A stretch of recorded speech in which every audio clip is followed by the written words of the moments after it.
Hello, coffee crew. How are we doing today?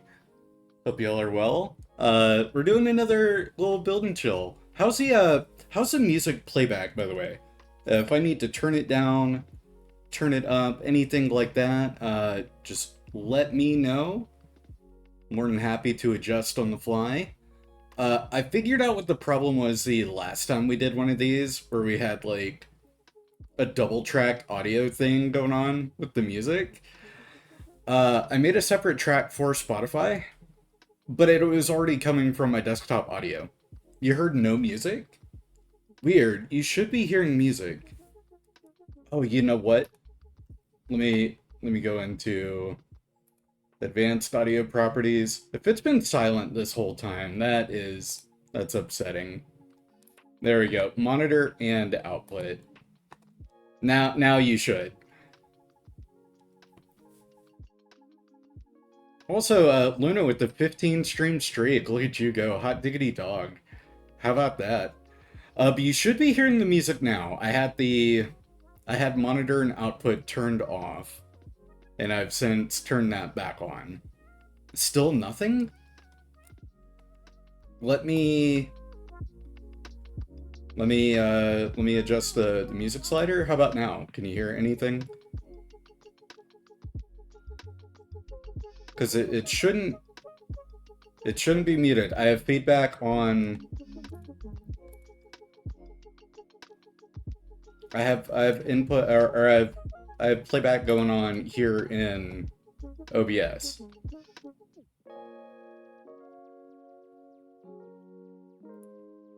Like I can hear it, and it's coming from my desktop audio. Yaja budabuga. Hmm.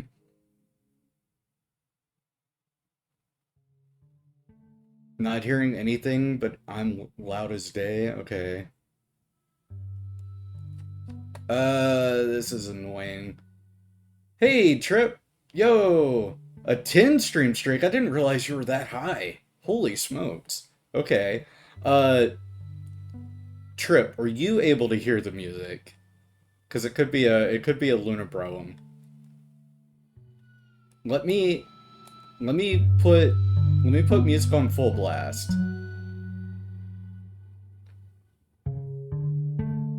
I'll just adjust the music from the Spotify app itself.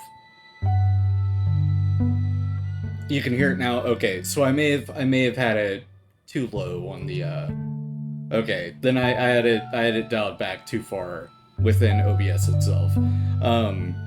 Let me know if it gets too loud or anything. This is a kind of quiet track here.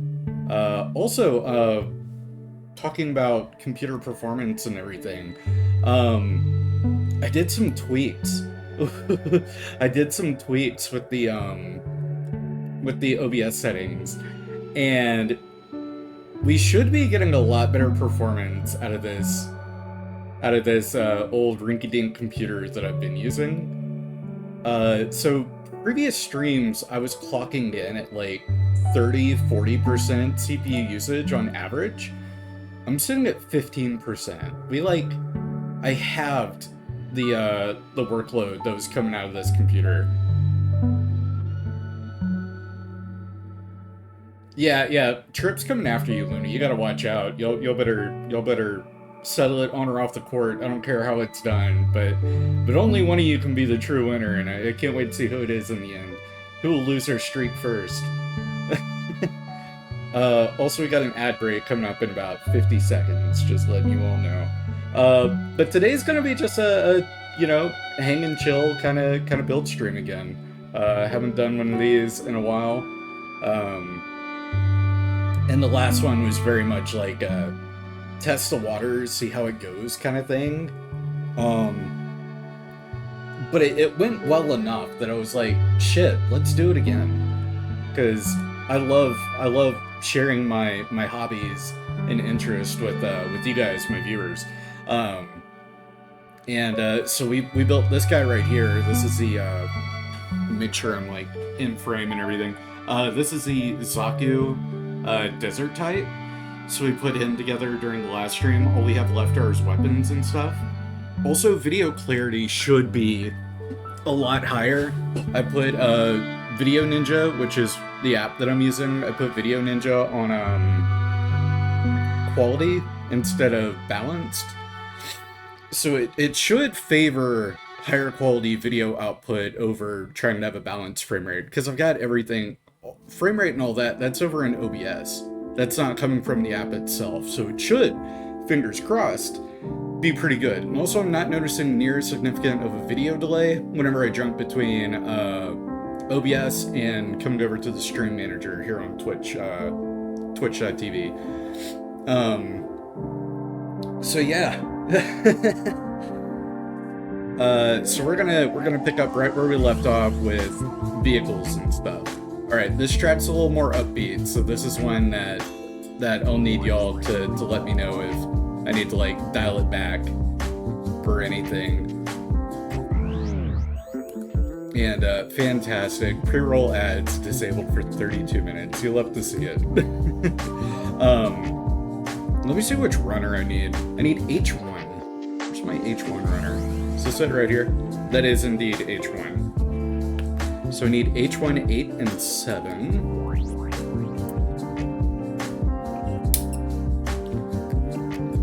And then to get back into the swing of things, I'm also going to try really hard to keep the building and everything going on camera. Because with the last one that I did, I was pulling a lot of the stuff. I was pulling the runner or the parts away from the camera. It's like a good, I would say 40% of the building was happening off screen, which when you're doing a build stream, you want to have most of it, you know, in view for your viewer. We got our Rats River type triple missile pod, which is what we're building right now. It's a very shady sounding weapon, Rats River type. I guess Rats River is a Zionic manufacturing, like, subsidiary. Unless that's a weapon type that I'm just not familiar with.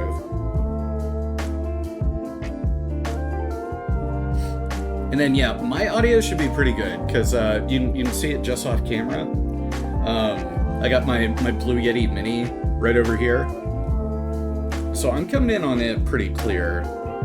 And I did dial back my own audio just a smidge during the last one, because I could tell it was a little loud. I was peaking a lot.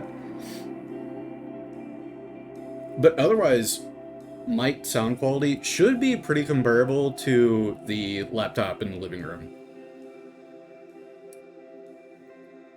And I was so excited when I got this Blue Yeti Mini too, because music somewhat starting to overpower me. I had a feeling it would. Let me turn it down in Spotify. Maybe not that much. Maybe right there. And then let me jump over to OBS. Yeah, so whenever I'm talking, I'm pushing into the yellow, slightly into the red, which is perfectly fine. And then audio's coming out like midway through the green.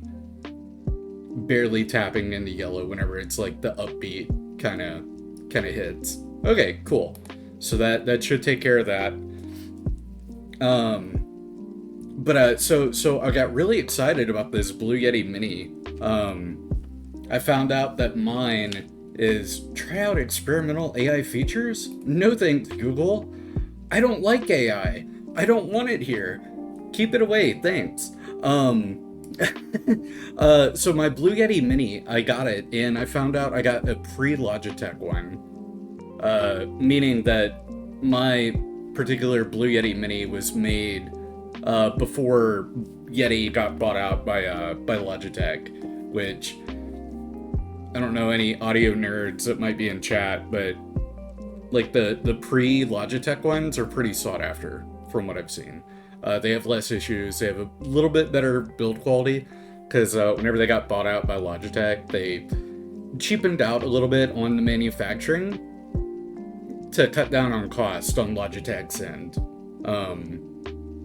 So it's a slightly better build than some other Blue Yeti Minis, newer Blue Yeti Minis.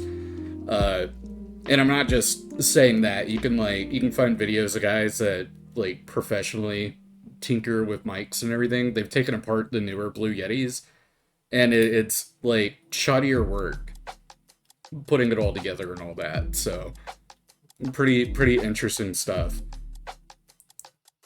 And then, oh, I'm doing it again. I'm building off camera.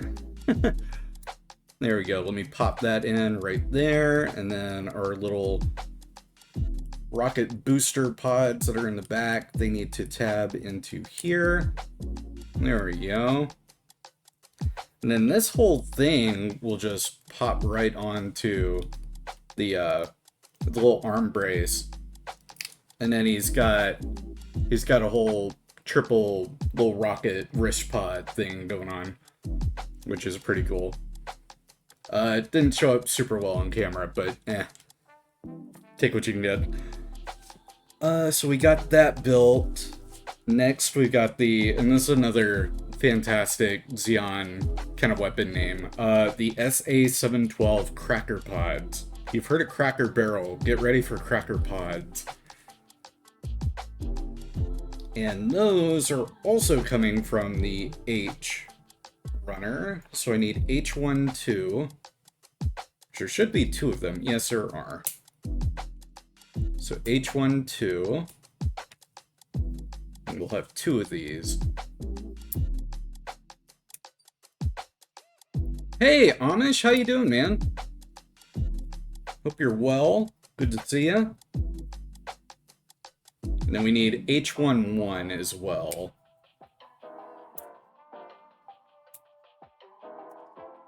So we'll have that one right there, and then we'll get this one cut out. Oh, shoot. So here's the dealio. I don't have my books back here for the aviation facts. But the F2G1 Super Corsair, I can go and grab the book, so fret not. I will still get you that aviation fact, but give me a moment, because I'll need to run into the living room to grab that. And with it being the Super Corsair, I doubt my usual book will have anything on that. I might have to grab Jane's encyclopedia, see if that one will have anything on it. And if not, I do have a computer right here, so I can pull up facts from the computer. Actually, maybe I'll do that. Yeah, maybe I'll just do that. Yeah, let's do that. That makes it so much easier. And then you guys get to sit here and watch me tinker with my keyboard. So it's the F2G.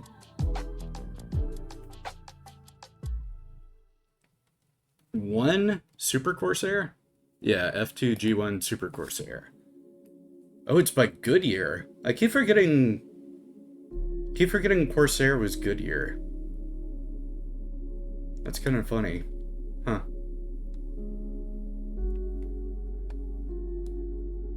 The Goodyear F2G Corsair, often referred to as the Super Corsair, is a development by the Goodyear Aircraft Company of the Vought F4U Corsair fighter aircraft.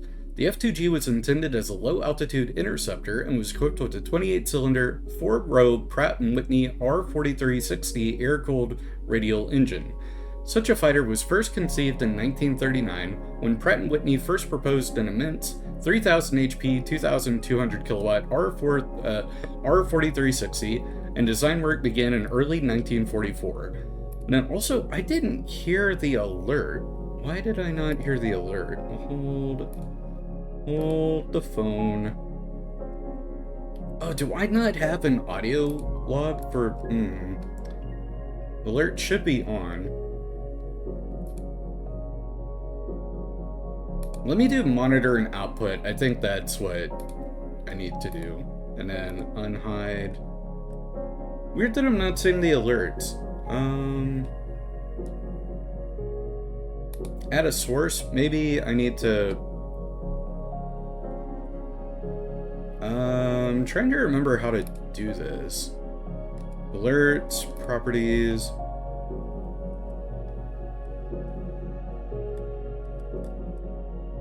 Actually, wait, did the alert even show up on the screen? I wasn't paying attention. Let me go over here, Twitch, alerts, shkoopy-doopy-doop.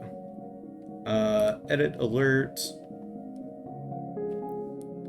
Let me send a test alert real quick.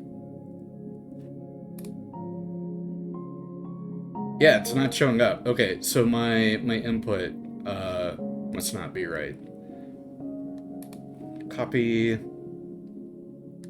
Weird that got out of sync somehow. Scoop. Boop-doop. Get out of here. Paste that. Okie doke. And then let me send a test alert. Why is that not showing? Order. Move to top.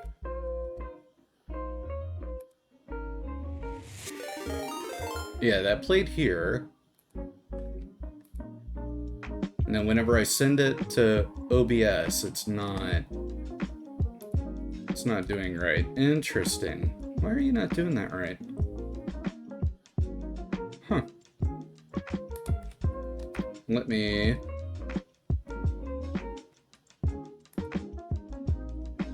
try that again. Yeah, weird. Alerts aren't working for some reason.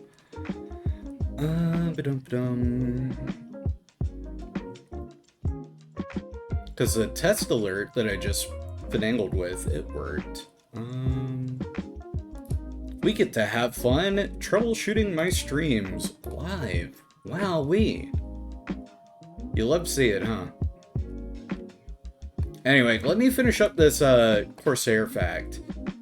Using experience gained building the F4U1 under license, a variant known as the FG1 in early 1944, Goodyear modified 7 standard Corsair airframes to take advantage of the 50% increase in takeoff power provided by the Pratt & Whitney R4360 engine. Known as the XF2G1, these aircraft also featured a new all-round vision bubble-type canopy in place of the original cockpit and turtle deck. It does have a slightly different little cockpit from the picture of the XF2G1 that they have here. Also, only 10 were ever built, including 7 prototypes. But a land-based variant with manually folding wings was to be known as the F2G1, while a carrier version with hydraulically folding wings and a arrestor hook was to be called the F2G2. In March of 1944, Goodyear was awarded a contract to deliver 418, that's a modest number, of F2G1 and 10 F2G2 aircraft. The vertical stabilizer's height was also increased by 12 inches, and an auxiliary rudder was added to counteract engine torque. With all these design modifications, the rate of climb of the F2G was increased to 7,000 feet per second, which was double that of a standard Corsair and higher than jet fighters in service at the time. The aircraft was intended to be operated from land bases as opposed to aircraft carriers. The F2G1 had manually folding wings and no tailhook, allowing for reduced weight. The F2G2 had hydraulically powered wing fold mechanisms and tailhooks installed to allow for carrier operations. So you had 2 different variants. Armament was to include 4 to 6 wing-mounted 0.5-inch or 12.7mm machine guns, and 8 5-inch or 127mm rockets, or 2 1,000-pound 500 or 454-kilogram Mark 83 GP bombs, or 1,600-pound 725-kilogram AN Mark 1 armor-piercing bombs. The internal fuel capacity of the F2G was increased greatly over the F4U, and provisions were also made for 2 drop tanks.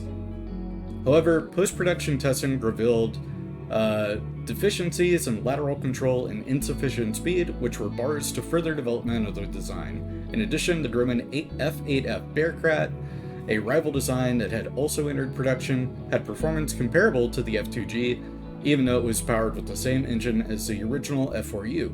By the end of the war in August of 1945, when only 10 aircraft, 5 examples of each variant, had been completed, further production of the F2G was cancelled. And then scrolling down, here's a little bit more on it. Apparently there was an accident on September 7th of 2012, where the heavily modified F2G2 Race 74, Buno 88463, and registered N5577N, was destroyed in a fatal crash that occurred when pilot Bob Odegaard was rehearsing for an airshow flight routine at the Barnes County Municipal Airport in Valley City, North Dakota. So one of these surviving aircraft was unfortunately lost in 2012. But that is quite alright, because there are at least 2 surviving examples of Super Corsair. One is in Bentonville, Arkansas, and the other is in the Museum of Flight in Seattle, Washington. That's pretty neat. And then scrolling down, we got some more info on it, which was covered in the main article. And then if you wanted some other comparable aircraft, you got like the Hawker Sea Fury, the Bearcat, which was mentioned in the article as its primary competitor, the Kawasaki Ki-100, which I'm pretty sure is in War Thunder, and the Lavochkin LA-9. So you got kind of some aircraft that this would have been most comparable to had it entered more complete service. So there you go, Trip. There is your aviation fact. Thank you for that redeem. And that's a nifty way for me to be able to do aircraft facts from here in the office. What was the other thing I was going to do? Oh yeah, I was finagling with the thingamabobbers. I was playing with the alerts, trying to figure out why are these not working. Edit alert. Send test alert. Strange. Let me try adding a web source again.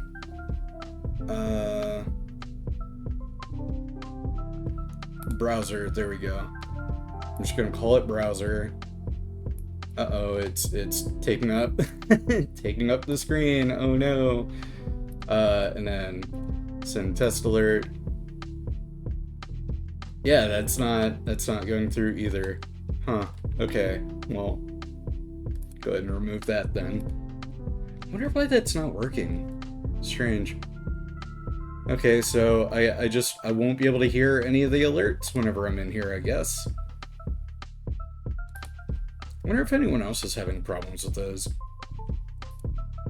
I meant to ask Red when he was streaming, but his were popping up just fine, it looked like.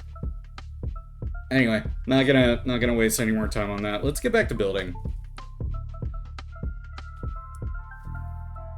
At least I can see the activity feed over in the stream manager, so I have that as a backup. Though if anyone does redeem something and I don't get to it immediately, just kindly remind me, like, hey, I just used a redeem, and then I'll come over here if I'm not already in this tab, and I'll address it.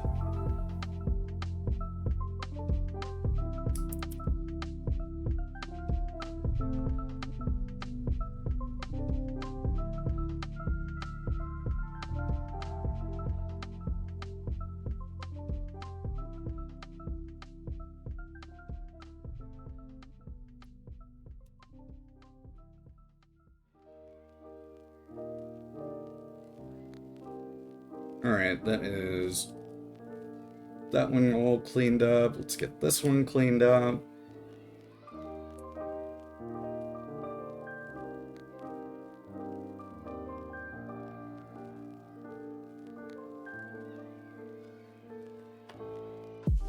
Alright, and then I need E1 and E2 SIGs. So we put this runner away. You know what? I'll just leave it right there. That's fine. Where's my E runner? You are E1. Okay, so we'll have one of them here. There it is.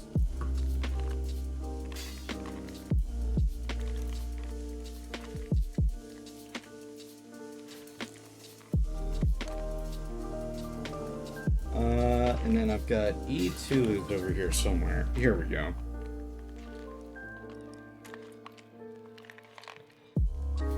There we are. Set that back over there.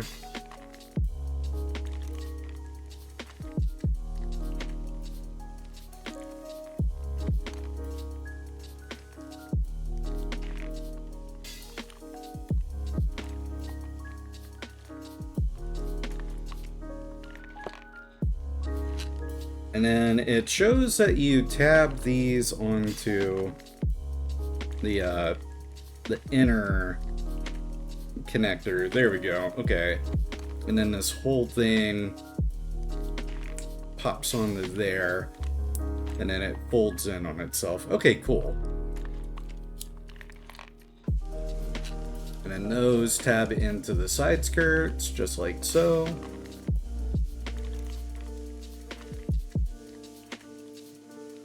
And then they've got kind of a track that'll feed it into the panel line to keep it somewhat secure. Okay, neat. And we'll get the other one put together.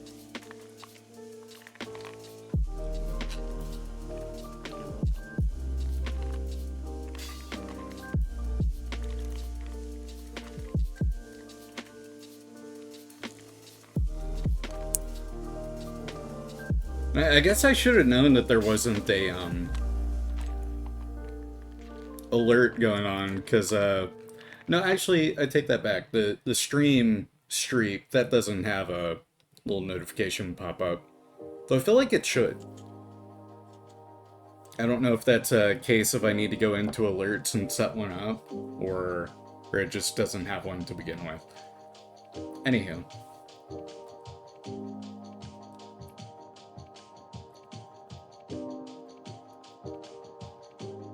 Alright, so we got the cracker pods put together. The heat hawk, I'm gonna get it cut out, but I don't think I'm gonna have the Zaku wield it. It's not on that runner. I'll put that one back. It's not on that runner either. Actually, I can go ahead and get rid of that runner.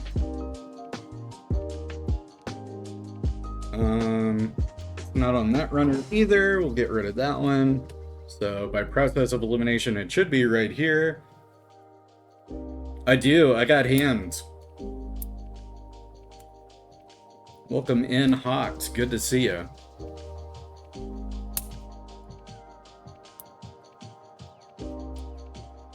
And then does it have the little clamp to put it on the? Oh no, it's got the little tab built in on it. All right, so let me put the hands over here. Let's get these nubs cut off.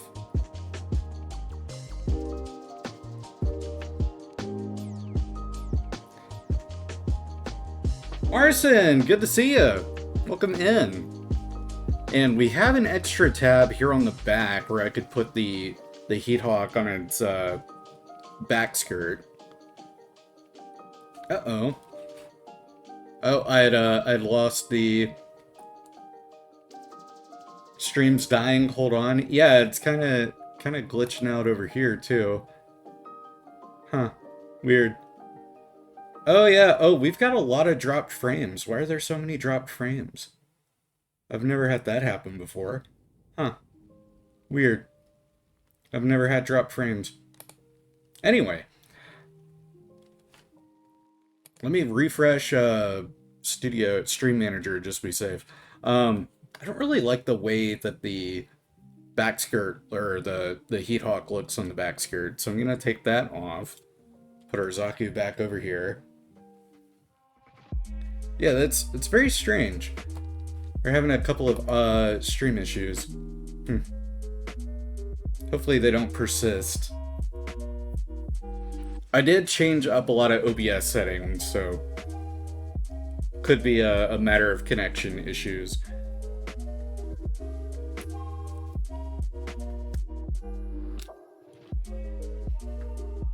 Because it's showing me that I've had 172 drop frames, which I don't know what that means, but that seems like it's a lot. But it does say it's only 0.3%.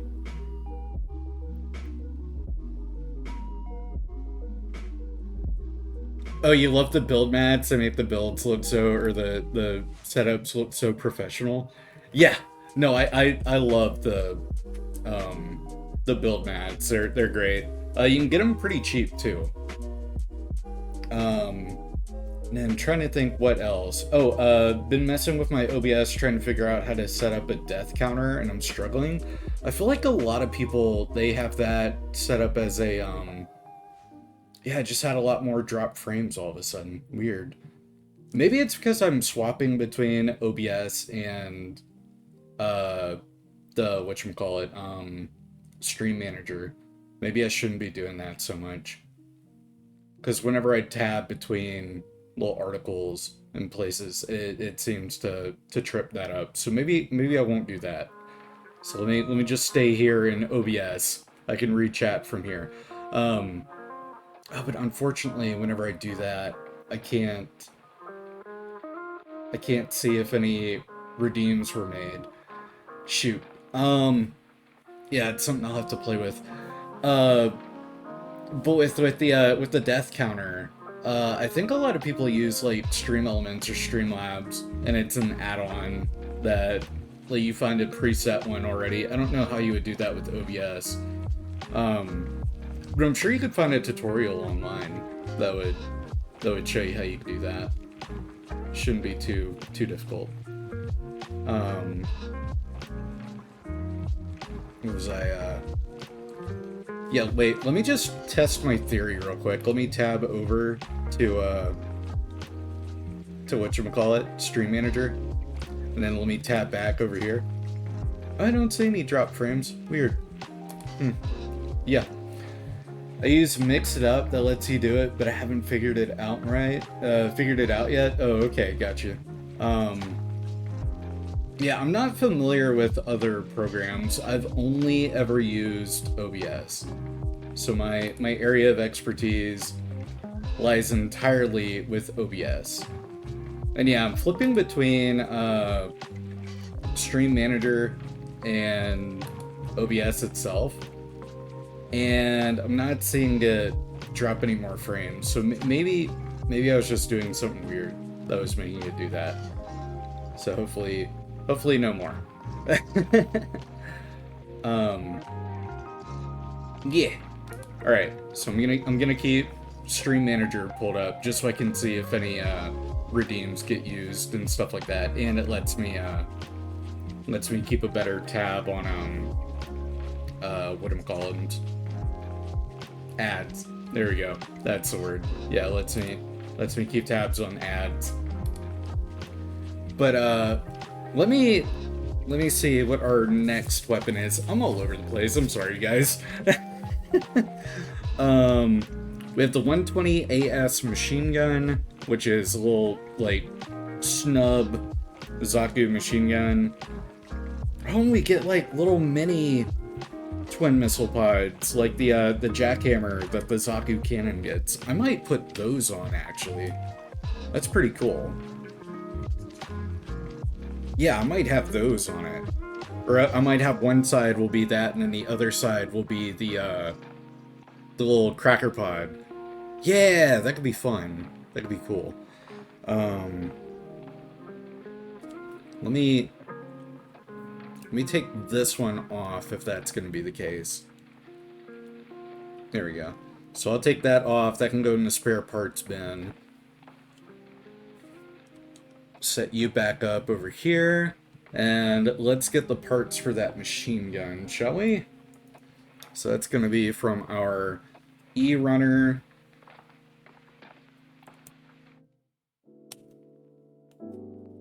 There we go. Get that. Get that. And then it does have a muzzle brake with E9. Get that cut out. Uh-oh, we lost something. And we need our carry handle, or our foregrip, whatever you would call that. We need the backstock, which is retractable. And we need the magazine itself. There we are. Set that back down right there. Get some parts cut off, or the nubs cleaned off, I should say. There we go.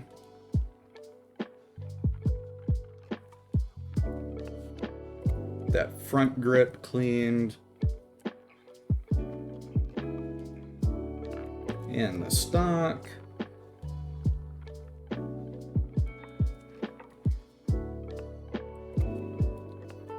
This is gonna sound silly, but one of the main reasons that I bought the Zaku desert type was for this machine gun. I just thought it was so neat that we finally got a kit with the like Zaku machine gun carbine, basically, is what it is. It's a little miniaturized version of it. Still same caliber, but it's a shortened barrel and everything.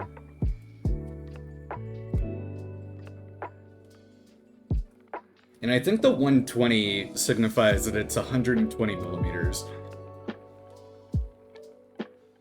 Which, I mean, makes sense when you're a 18 meter tall mecha. So you'd be lobbing off tank shells with a machine gun. Like, of course you would be.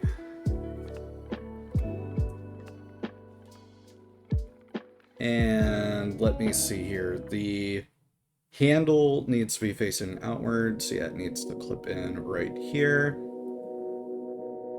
Get that all the way in. There we go. Then it folds in nicely on itself. Make sure our machine gun's nice and flush. And then that. The stock tabs in right there. There we go.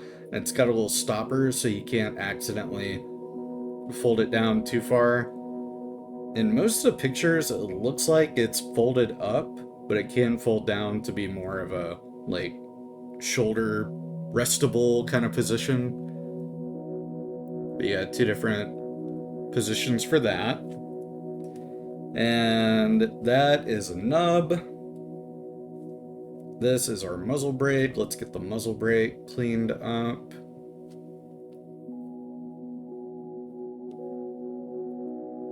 There we go. And one more little nub right there. Fantastic. And does this fold a certain way? No, it just pops onto the end there. And then the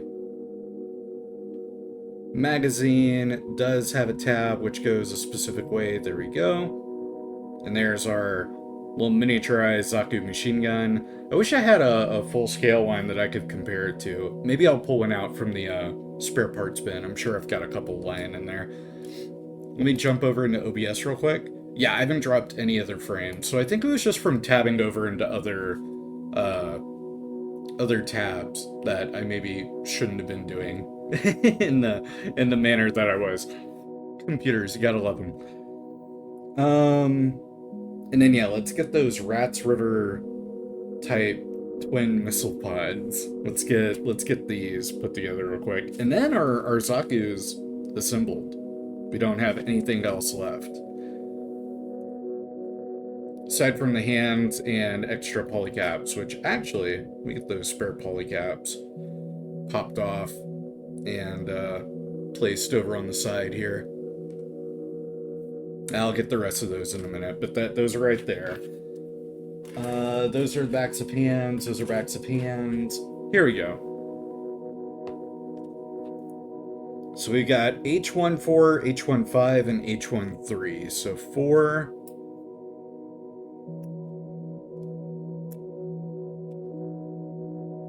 5...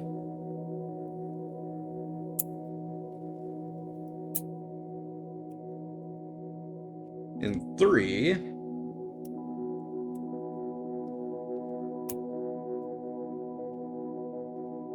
And then we have 6 as well. We'll need that one for the back of it.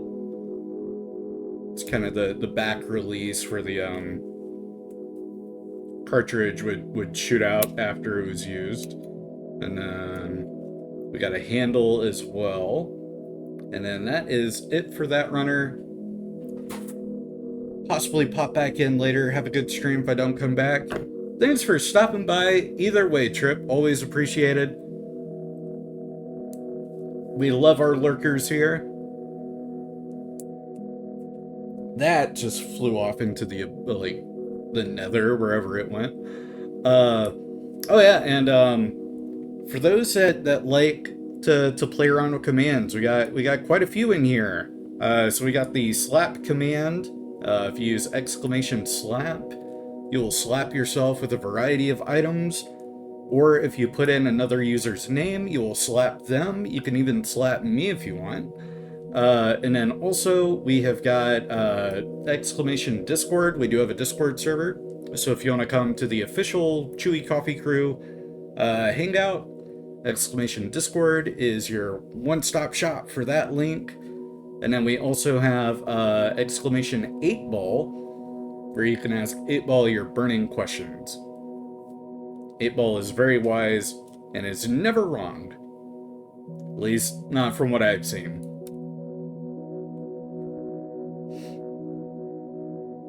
Get all these parts cleaned up so I can put this on the side skirt, and then the other one will go into the spare parts bin, because I have several kits that I feel like a little miniature jackhammer could go on to. There we go, got all of that cleaned up, and then for our parts, we need to put this on the front. So it slots into there. And then we have the... Oh, am I building the wrong side? I'm building the wrong side. Well, that goes onto there. Actually, wait. No, I bet I could get this turned around and make it work for the other side. Huzzah. There we go. Now it's the other side. Because they're the same exact parts. It's just a matter of which way you orientate the pieces. Alright, and this pops onto the back to lock the little swivel into place. And then we've got our little foldable handle, which tabs down into, make sure it pops into place. It doesn't feel like it's going in all the way, because it's not. If I can get that to pop down. Damn it. It's being stubborn. Only I can be stubborn around here. Get in there. There we go. So now that is tapped into place, and it folds down a little more flush. And then what we can do is we can tab that over onto the side here. And now it's got a foldable little missile pod that can fold up, and then it can shoot some more missiles forward at its enemies. So that's pretty neat. I like that. We'll have it folded down since it's not in use. Put our Zaku back over here. And where's the other one? Is there only one? Oh, you only get the one. I see, okay. So if you wanted to have it on the other hip, you have to take it apart and, like, move the pieces around. That's convoluted. I don't like that. Glad I made that quick call decision to pop it over on that side. Otherwise, I would have put it on the wrong end. But let's go with a closed fist hand for this side. And we got some extra thruster bells. Let me get those cut out too. Those would have gone on the regular Zaku backpack, which you don't get to build with this kit. But I like having extra thruster bells. Unless they were supposed to go somewhere. Let me look around at the Zaku real quick. I don't see him anywhere. Oh, hey, Raccoon Trucking just slapped Chewy Coffee with a hot cup of coffee. How appropriate. Well, you slap me with my coffee, and I proceed to drink it all down. You fool. How's it going, you true believer? It's going pretty well, I would say. We're doing a fun build stream today. Laid back, chilled. Nothing too crazy. Got some kind of lo-fi kind of music. So sit back, relax, get a cup of coffee, get a drink, get some water, get whatever you want. It's all good vibes here. And then we want our trigger hand for the other side because we're gonna give him the gun. And for that, is it on the other? Where are the?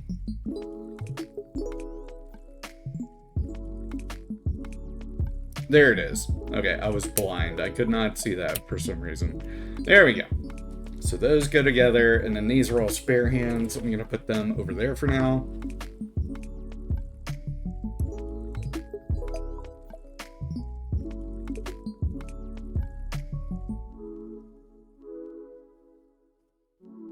There we are.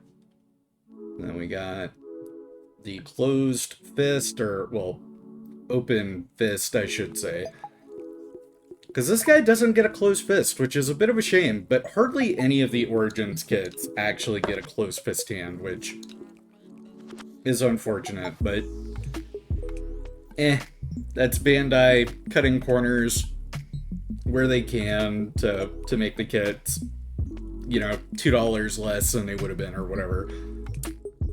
So, I mean, if that's a sacrifice that has to be made, so be it. Let's get these thruster bells cleaned up too, so I can put them in the spare parts little area. Which for now will be right here with the heat hogs.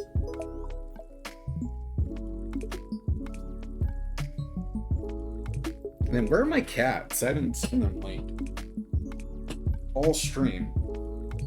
Rhea was right beside me for a little while. And she went off somewhere. And then Patches was underneath the table, which I thought was pretty funny. And he got himself stuck under there for a minute, and then he got unstuck and waddled off. So he's who knows where now as well. But let's go ahead and get this machine gun tapped into the trigger finger hand, which it's nice that it's got the little tab to keep that locked into place. I like that.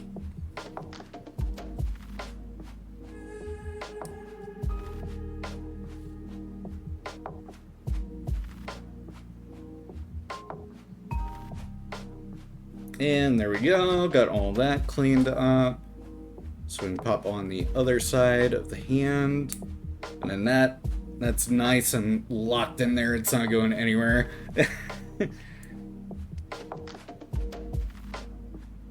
So that'll be good. Set that back down, set that down, and then the backs of the hand should be universal. Yeah, those look to be the universal ones. Oh, hi Ray, I was just talking about you. Where have you been? Hey, baby girl. You gonna hop up here on the table? You gonna hop up on the table and say hi? No? Okay, I get it. I understand. Hi, Rhea.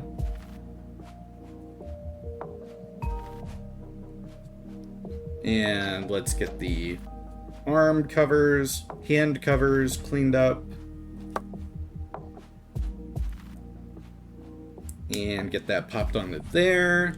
And then we can pull our Zaku over, pop his hand into place. So now he is no longer handless, he is now a handyman.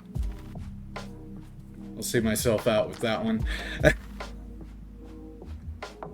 And we'll get the other hand cover cleaned up. Now we got a couple of spare arm or spare hand parts to build as well. And then we'll be officially done with the Zaku Desert type here.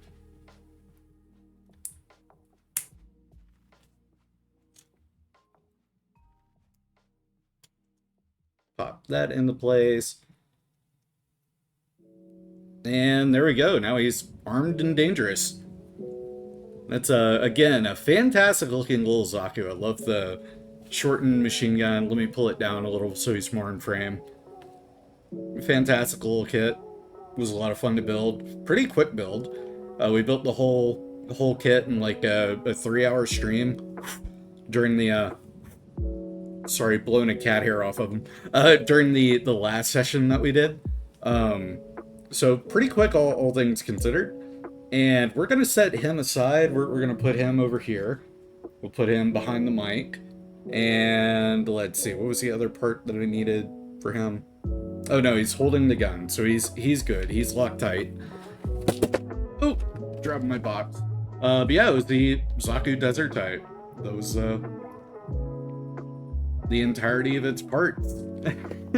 Set the box over here because that's gonna be trashed. I don't keep the P Bandai boxes. I don't see much of a point in doing so. But we are not done with the stream. I'm gonna sit here and hang out, chat with y'all, talk about what's kind of going on, things that I've got planned for the week ahead, stuff like that. So we're not finished yet. So hang around. Don't run off yet. Set that over there, and then the other two arm covers, hand covers are right here.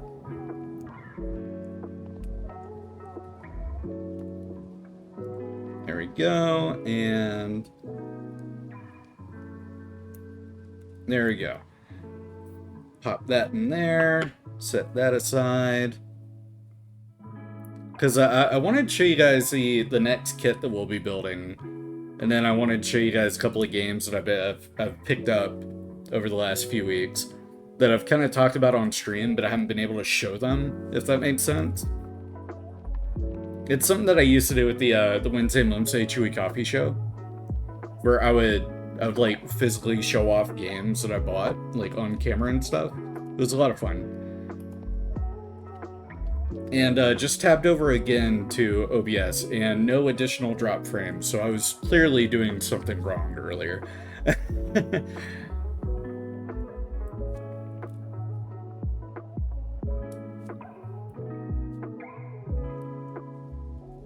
And there's our open hand. It's got closed fist. We'll get it locked tight on itself. Try not to pinch my finger. There we go. I've done that so many times. Pinched a finger. Usually it's my middle finger, and that always hurts a little. Bye, Rhea. Where are you going? Are you gonna climb up on the table there? Don't do that. Let's not. Oh no, Rhea. It's the one thing I said not to do, and now you're doing it. How dare?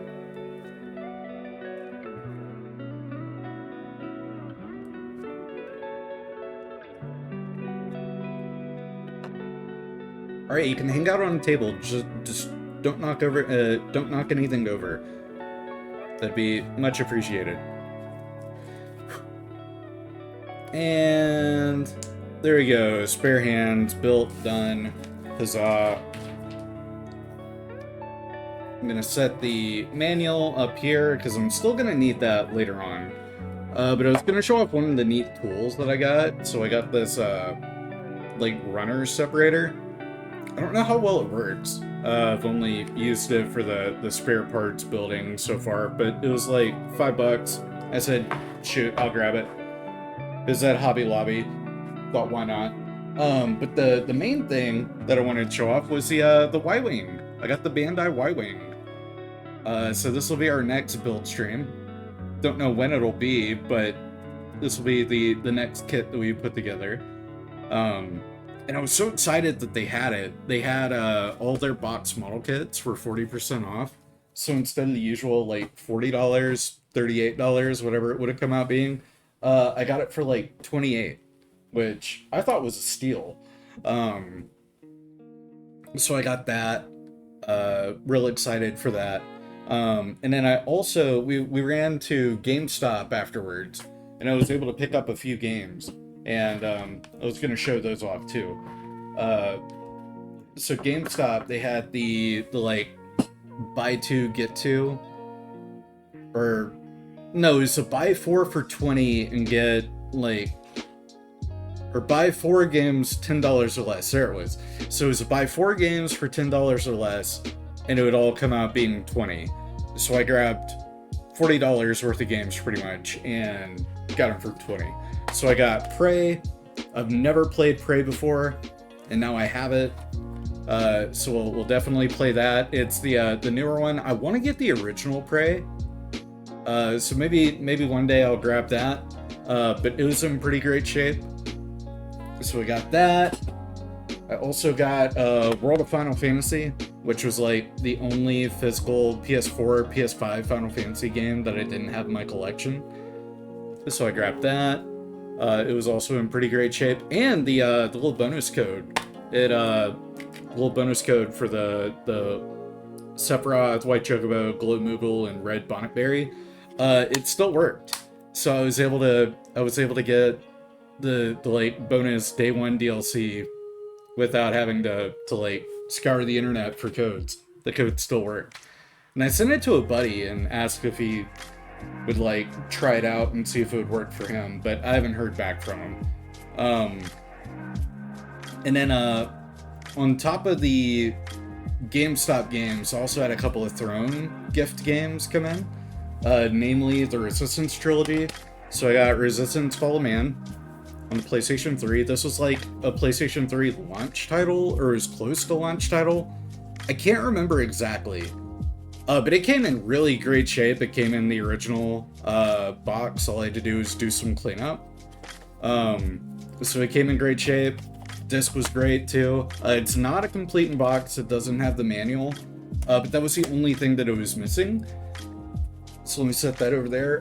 They had also gifted me Resistance 2 for the PlayStation 3. It did not come in the original packaging, but it was complete in box otherwise.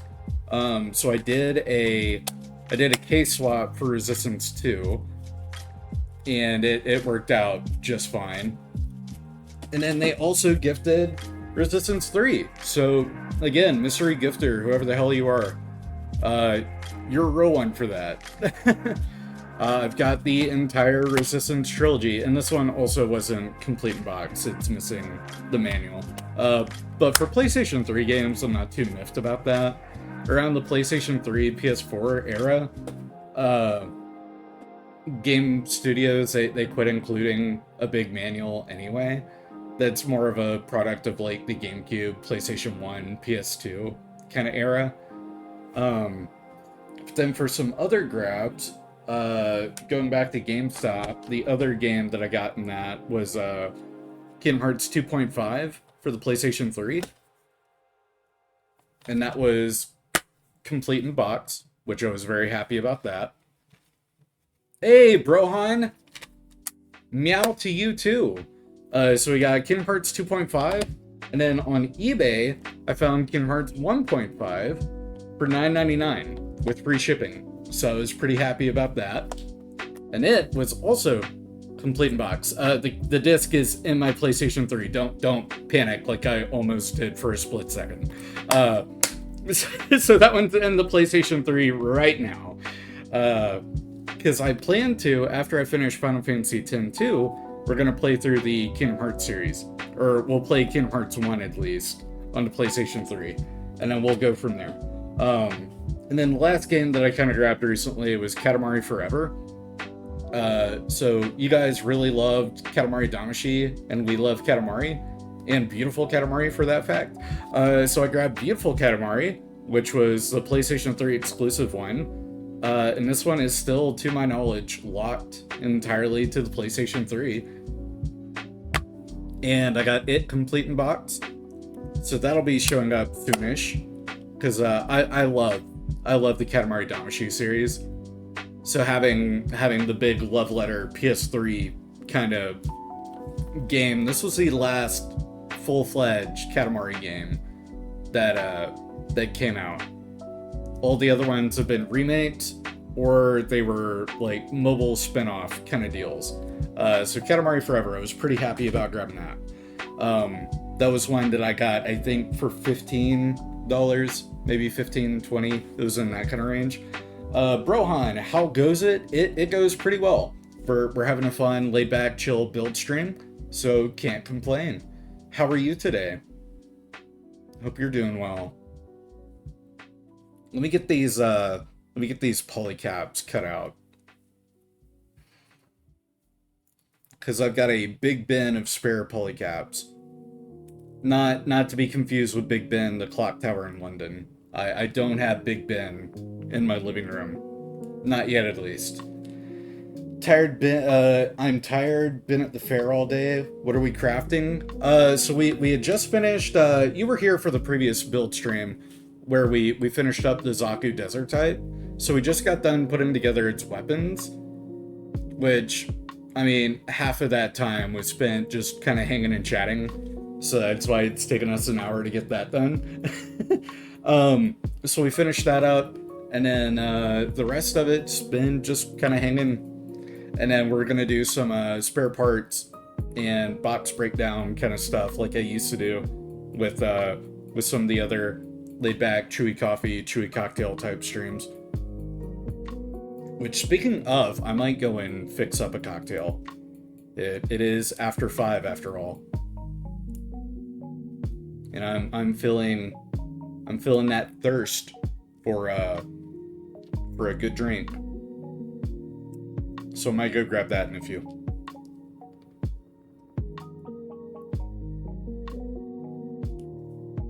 Alright, grab that, put it there, grab this, put it there, fantastic. Cut that out, cut that out.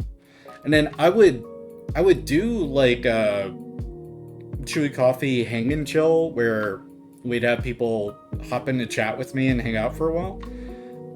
I don't know how well this computer will handle having that much going on.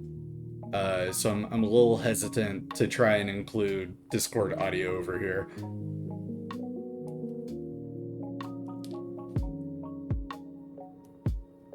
Perhaps another time. I don't want to experiment too much with one session.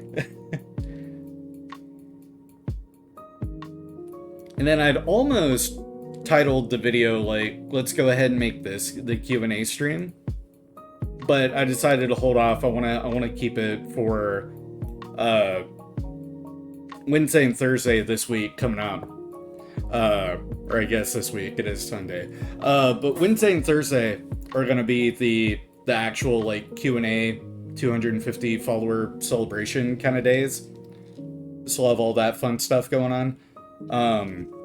So I guess I can talk about that a little bit too while we're here.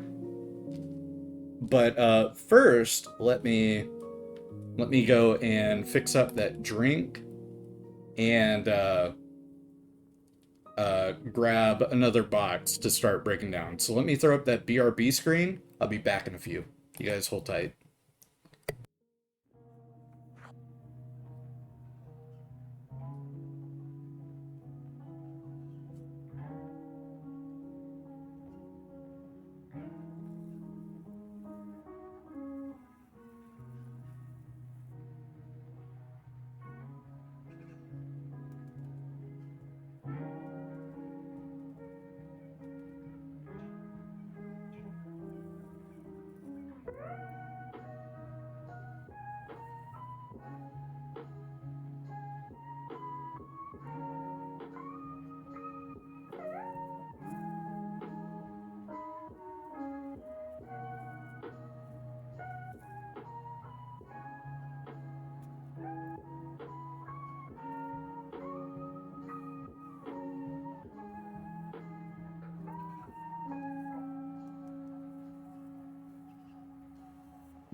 Alright, I have returned. Cocktail, not in hand, but on the table, as you can see.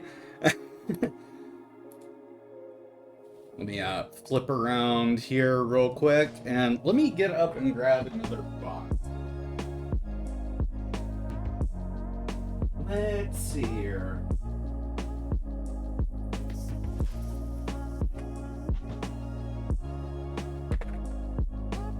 It is indeed a screwdriver. How fitting indeed. But we're gonna take apart the extras for the GBN guard frame here. That'll be our next one to kind of break apart. So we got content-wise in the box. Got our manual, of course. I don't know how many extra weapons we'll have. We got a few weapon parts here. So we got that. That's an empty runner. We have a singular polycap right here. Let me pop that off. And we have got a couple of little thruster kind of flat panel pieces. Those could be useful. I'll cut those out. That is an empty runner. And then we get a entire extra head. So that's pretty neat. And we get that in two different styles. So we can have a blue visor, which I think I like more with this head. Or we have an extra set of black visors, which I might cut those out and use those for something. So I'll take those. That is trash. And then that's the bottom of the box. That is trash as well. We'll cut out the box art once we're done. Let's get this head.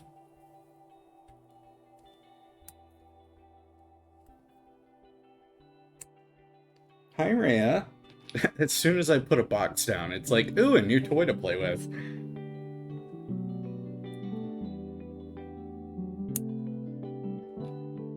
And then I'm pretty sure the head is just the two parts and they sandwich together, and then you put the visor on.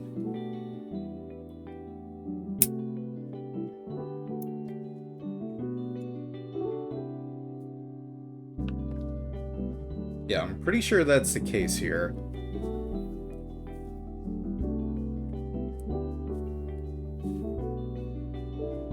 Get that all cleaned up. Get the back of the head all cleaned up.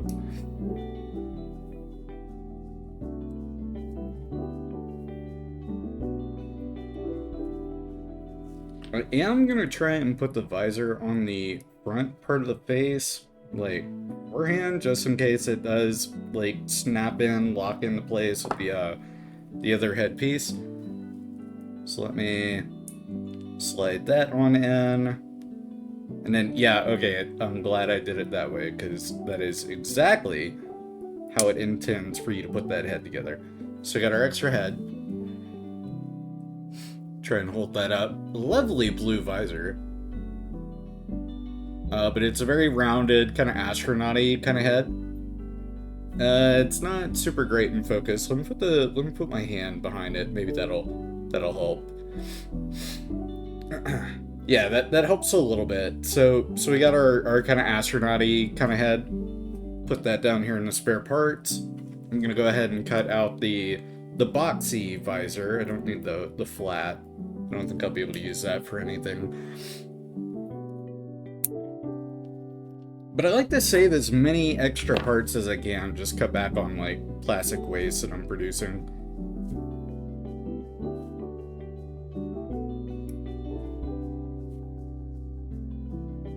And that is a tab, so let's not cut that off. But, like, we got this boxy visor piece, which I feel like I could use as a cockpit for maybe a gunship or like some sort of equipment sort of piece. I could use that, so I'm gonna save that. And then we got all these different, like, thrust kind of rocket booster kind of add-on parts over here, which you can just socket those onto whatever. don't know what they would have gone on the kit itself. It's been so long since I built this one. But I like good extra flat panels and stuff because they're great for a I think the term's gribbling. Yeah, I think it's called gribbling. And it's like the extra junk that you'd put on a model kit or a spaceship to make it look functional or more complex than it really is. They used it all the time in Star Wars. So, for those that don't know, a lot of these Star Wars, like starships, tanks, and everything from the movies, they're kit bashes of like World War II aircraft kits with like tank cannon barrels and stuff like that thrown on. Which I always thought was really neat. And hold on, I'm gonna mute my mic for a sec. I gotta clear my throat.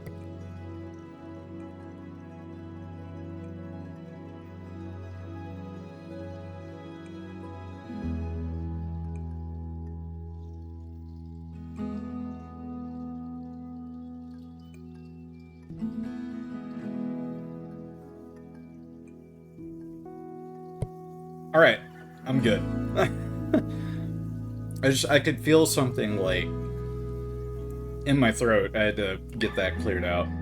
Anyway, so yeah, a lot of the starships in Star Wars, like if you really study and look at the models, you can start to notice stuff like, oh, that's the fuselage of like an F4U Corsair. That's that's a Phantom 2 wingtip, stuff like that. And you start to notice and pick up on things, especially if you're familiar with aircraft airframes and stuff like that. The blasters on the AT-AT, they are, for instance, Tiger 2 tank barrels or muzzle brakes at the ends. And then the AT-ST, I'm pretty sure, has like an MG42 strapped on it somewhere. And then most of the weapons in the original trilogy are in themselves, like World War II and World War I weapons with extra like scopes and little tubes and stuff glued onto them. And I always thought that was so fun. And that's like the creativeness of kit bashing kind of obscure weapons and stuff, because some of them aren't even that complex. Like the E11 blasters that the stormtroopers use, they're literally just Sterling SMGs, which were a lesser known submachine gun that the British developed. So they had a ton of these like just lying around. So they're like, hey, let's get some prop ones and some, you know, genuine ones, and we'll you know, put extra tubes, put a scope on it, whatever, fold up the stock. Hey, that looks pretty sci-fi. Let's use that. And so they use that for the basis of the E11 and the, I think it's a DHC-17 is the main Rebel blaster. So they use the same gun for both sides, and they made them look vastly different. And it's so cool. The like DLT-19 or whatever is just an MG34 with the machine gun, with the magazine removed. That's all it is. And then there's another blaster type. It's the one that they use on Tatooine, but they're just Lewis machine guns, British Lewis machine guns from World War I, and they took the drum magazine off, and that's all it was. But because it's this big, bulky, alien-looking rifle, if you don't know what you're looking at, it looked totally, you know, sci-fi. It looked perfectly, you know, it looked like it belonged. And yeah, the DL-44, it's just a C96, and then they glued on or welded on some like scope. I think it's just a telescope, like a ship reading, you know, something like that. It was not meant for, you know, looking and aiming down. It was meant for fine-tuned instrumentation of like mathematics, and it's so funny. And that's what pissed me off about Andor. Andor had this like one episode. Yeah, they like screwed on an extra muzzle brake that never would have fit on or belonged to the C96 to begin with. But in Andor, you got like this little rebel sect that Andor hangs out with, and they're all walking around with just Kalashnikov rifles. And they're just Kalashnikov rifles. Plain as day. They took the magazines out. That's all they did. Was they took the magazines out of these AK-47s or AK-74Ms, whatever they were. And they're like, yep, okay, that's a sci-fi gun. But when it's an iconic, noticeable weapon that, like, you don't have to know a firearm, but you can look at it and you can tell, okay, that's an AK-47. Like, it doesn't have the same effect as just taking off the magazine of a Lewis machine gun. It doesn't work. They had to have known that wouldn't work, but then they went with it anyway. Like, you can use real-life weapons, like modern contemporary weapons. It doesn't all have to be World War II, World War I, you know, obscure Vietnam prototype kind of shit like that. You can use a contemporary weapon, but if you're gonna use something as iconic as a Kalashnikov, you gotta dress it up. You gotta make it look like it doesn't belong, you know, in the real world. You can't just put a Kalashnikov in Star Wars and be like, here, new sci-fi rifle. Yeah, there are so many shotguns that they could use, and they use a lot of shotguns. I'm pretty sure a lot of the weapons from the sequel trilogy, I'm pretty sure a lot of them were shotguns, various different Israeli and lesser known Austrian shotguns, stuff like that. But the Kalashnikov rifles in Andor, that they pissed me off so much because Star Wars is better than that in regards to like weapons and design. Like, it was just lazy.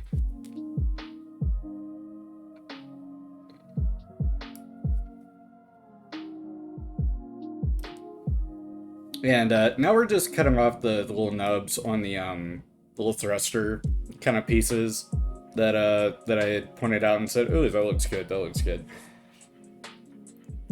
It was better when it wasn't a mega budget killer thing. I think a lot of Star Wars charm comes from how rinky-dink it all looks. Yeah, with the original trilogy, that is absolutely what it was. Because Star Wars, the original Star Wars, 1977, it pretty famously blew its budget like twice. And the first time, George Lucas like kept the movie afloat and kept it, you know, from being absolutely shelved, because he was like, oh yeah, no, you can, I'll spend some of my own, you know, directorial, like, take away my paycheck, whatever, put it towards the movie, but in return, I want like 40%, 50%, whatever, of the like toy sales, which was this just absolutely absurd sounding thing for 1977 and for Star Wars, a movie that a lot of the investors did not think was going to do that well. And then it absolutely created the toy market. Like, Kenner Toys jumped at the opportunity to make Star Wars toys.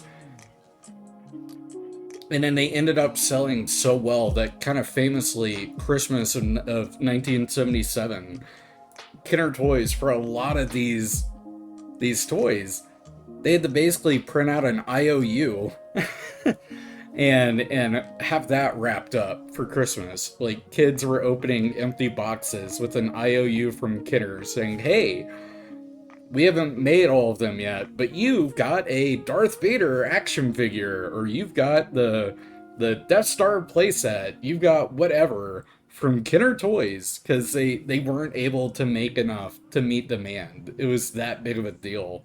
And like, movie tie-in toys wasn't a thing yet when Star Wars came out. Like, Star Wars created that market. And this was before Hasbro.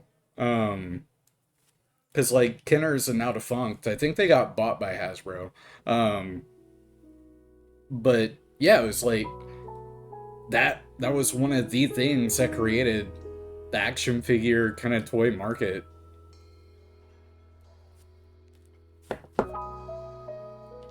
And then Kenner had that like exclusivity right for a long while. But then whenever I wonder if most kids would be excited or disappointed by that IOU. Uh, from every article and video that I've watched from it, the majority of people were super pissed that they got an IOU. But the toys were eventually made. They were shipped out to the people that ordered and bought them. So it worked itself out.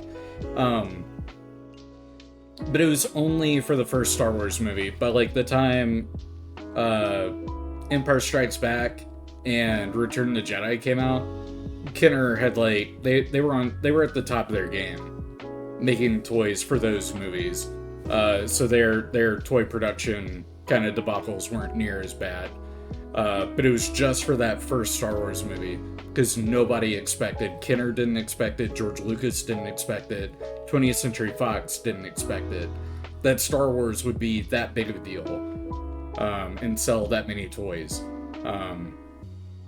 So yeah, and then by the time they made the Phantom Menace, because I was watching an interesting video on that.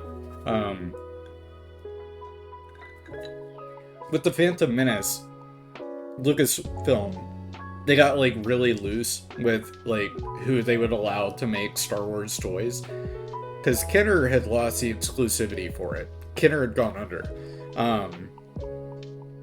They'd gone under, I think, a couple years prior to a Phantom Menace, or the Phantom Menace coming out. And that's what started the whole Star Wars reaching out to the Lego company to make Lego Star Wars sets.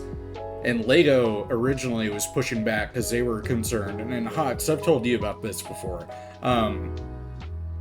they're concerned with specifically families in Germany not being okay with their kids opening toys based off Star Wars because of the German implications of like the Empire and stuff like that.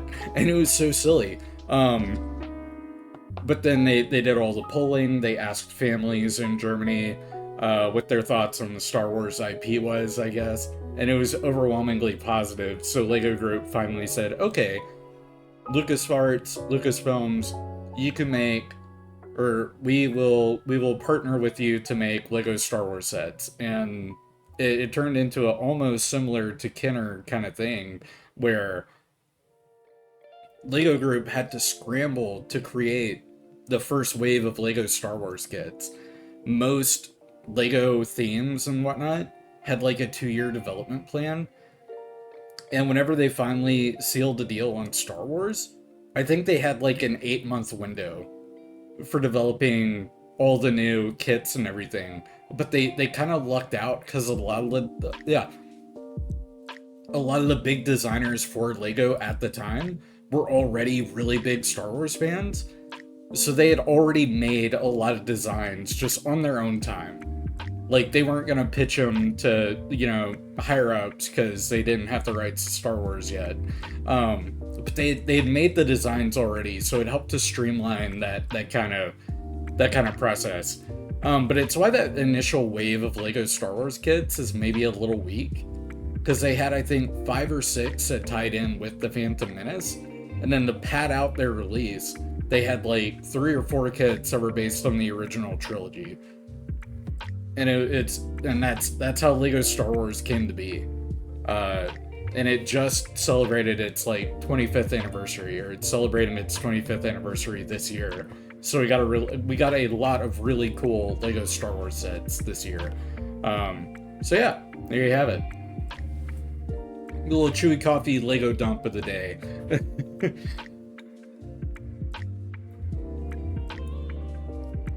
And then with our guard frame extra parts out, I'm just gonna kind of set it over here, and we're gonna put the top box art. Here it is. So we're gonna cut out the box art, and then I'll go grab another one. Hawks, appreciate you using to hydrate, but it is a Chewie cocktail stream. Now, at least. So I will refund you those 50 points whenever I get around to it. Or if a mod is able to, they'll refund you.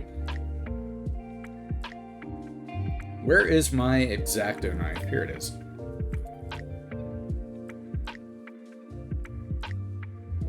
OJ is hydrating enough. I don't know if it works that way, but sure.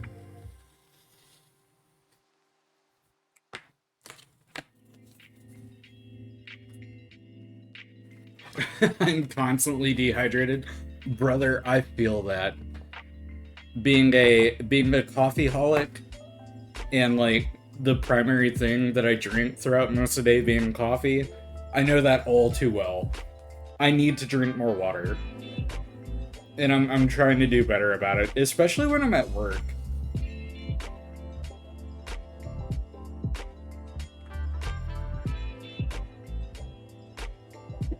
Not my straightest cut in my building career, but hey, it works.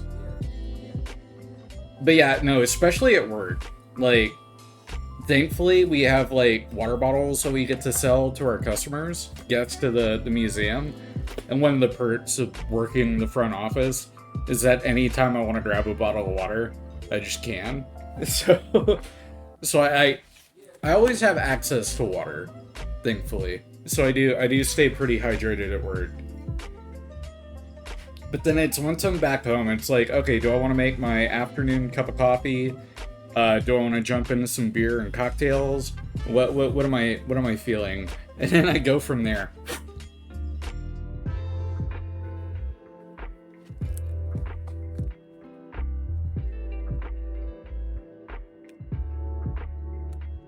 I made enough of a cut that I shouldn't have to. There we go. There we go. And then we've got our lovely box art cut out. And I like the box art shows the different shows the different variants that you did. So we got that extra head there. But then you also have like the more boxy head over here, which is the one that I used. I'm gonna hold that up a little closer, see if it'll go into focus. And then it also shows off that there's a black visor type. And then I'm pretty sure, yeah, whenever it's the sets that have like the one, but it has multiple build options, they have to put the little disclaimer saying this package contains one set of the high grade guard frame only, just to let people know, hey, you're not getting all three of these that are on the box art. I always think that's pretty funny. But let me put the box art over here as well, and then I'm going to need to go and grab another kit to break down. So give me a second.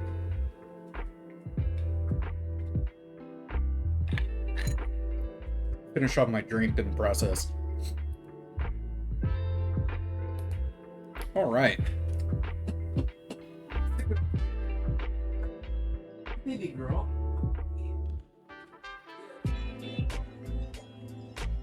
And that didn't take long. Go to the Goof Custom. This was a fun build. I enjoyed this guy a lot. Let's see what the contents of the box include. We've got our manual all set over here. We do have a couple of open hand options. Looks like maybe a missile or an add-on part there. We get the wire itself that would attach to the kind of grapple weapon. So we got that. We'll keep that. We got a tiny little empty runner. Toss that to the side. That's an empty runner. That is an empty runner. What do we have here? We have a little sticker sheet. What's on here? Oh, that's used. Okay, so we'll toss that in there. That's an empty runner. We have a Spare hand already built. That saves me time. Empty runner. Empty runner. There weren't any other extra backs to hands, were there? No, I don't see any over there. And then we got some polycaps.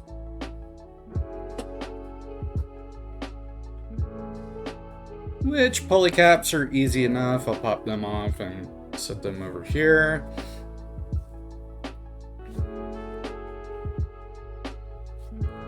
So a bit of a lackluster box with this one. Mostly because of the lack of extra weapons or parts. Pretty much everything that the goof came with is on the kit itself. And this part I'll need to cut out.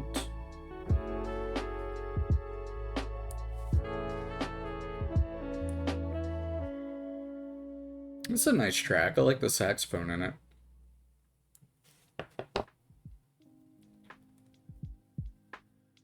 How's the music, by the way? Is it still pretty good levels? I don't need to turn it up or down any.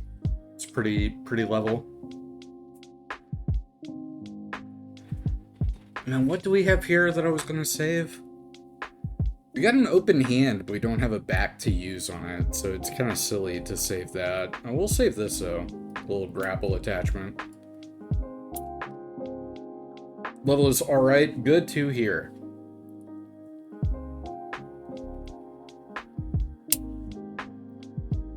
And then I haven't noticed as much, like, video stutter and, like, kind of quality drop as I did with the previous stream. So I think maybe that's a little better than it was too.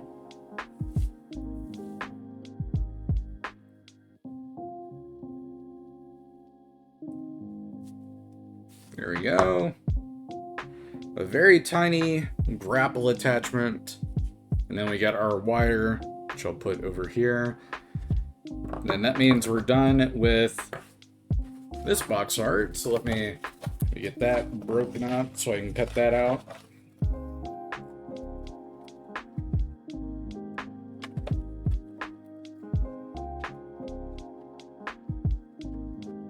When was this kit made, anyway?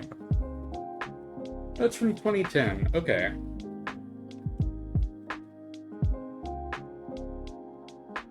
The high grade holds up pretty well, but I gotta say, the master grade Goof Custom could certainly use a 2.0, I feel like.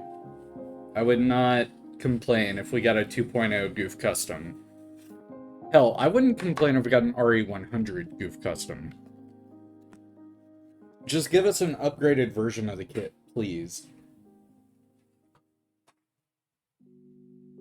Oh, hey, wait a minute. We do get a couple of extra back of the hand pieces. Let me get those cut out. How did I miss that? Wow.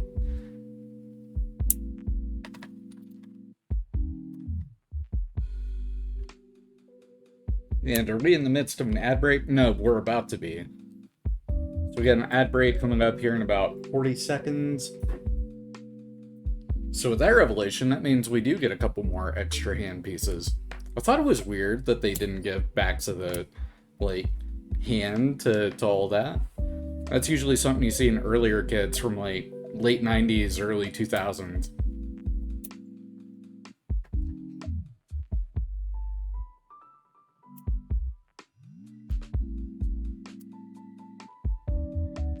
There we go. Now I can set that in here. But I am going to finish cutting out this box art. And then we'll go back to the spare hand pieces.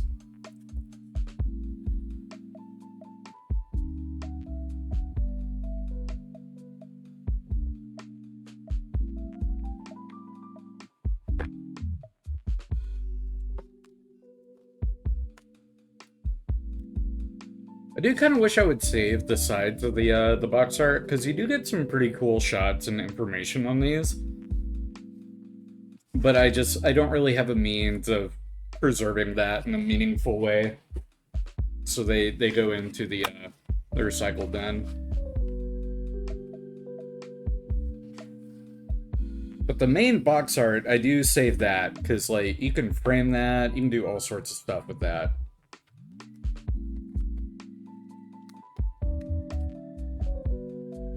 There we go. And last but certainly not least, another big panel. Checking my blade to make sure I haven't snapped it. It's one of the problems that I run into with this X-Acto knife that I've got. The blade tip in particular likes to snap, but thankfully I've got like a little container with, I would say, 20 extra blades. so I can pop those out and pop a new one on pretty easy. That's not very clean, but that's okay. Yeah, that was a little thicker than I thought it was. I was cutting along the seam of the box, but the box art, it's all right. Kind of standard. I love the like actual, like, from the animation, like, still that they took, and then the back shot. Phrasing. The background. Having the kit on, like, that's a render of the kit itself on a rock. I mean, it looks okay. And then we got probably some paint peeling or cardboard peeling from wear and tear on the box there. Anyway, there we go. Now for the actual spare parts, now that I found out there were more of them.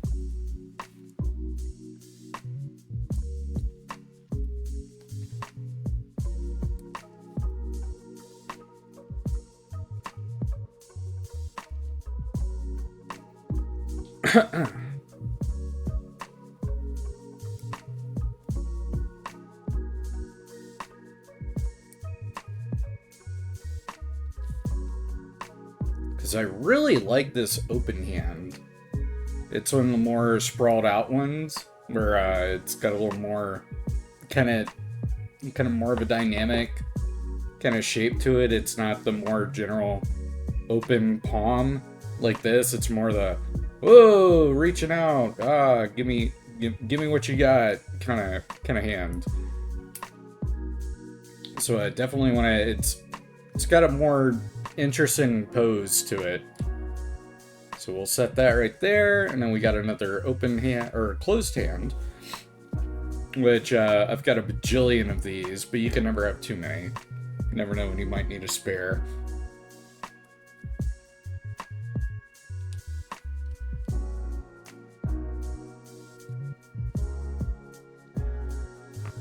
And then, so one of the other things that I'm trying to figure out with the whole build streams in general is whether or not... Oh, wait a minute. Oh, this is an actual closed fist.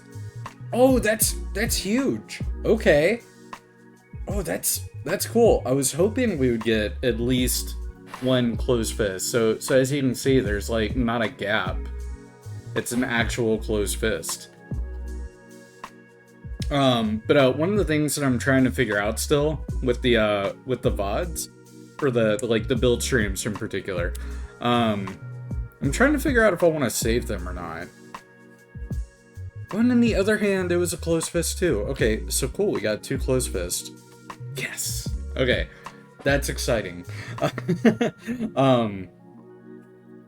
Right? Nice fist. I made a nice fist. You want a fist? You want to get fisted? Phrasing. Anyway. I'm sorry. I don't always fist my viewers, but when I do, I ask first.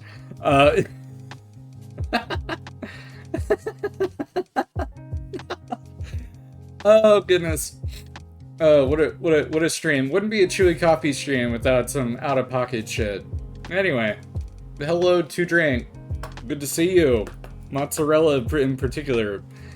Got a collection of... Yeah, it's just good etiquette, exactly. So we got a collection of spare parts going on here. I'm about to grab another box now. Get another one broken down. I'm trying to see where the cats are. I got Rhea over in the chair beside me. Chewie and Patches are MIA. I'm feeling under my desk again. I don't feel Patches under there. I feel like he'd be biting my toes by now if he was under there. So anyway, let's go grab another one, shall we? Hi, baby girl. Hi. You're being so polite. Look at you. You're like a loaf of bread, just hanging out. Anyway, there we go. That was probably loud. That picked up on the mic. Oh goodness. But next we'll go with the MS-0179 Gem 2. One of my favorite mobile suit series of all time. I love gems. Let me slide that out the way. Let's take a look at the contents of the box, and then I'm gonna throw up that BRB screen. I'm gonna go refill, and then we'll get right back to it. But let's see what we got first. Oh, we have a plastic bag of, what is this? Hurt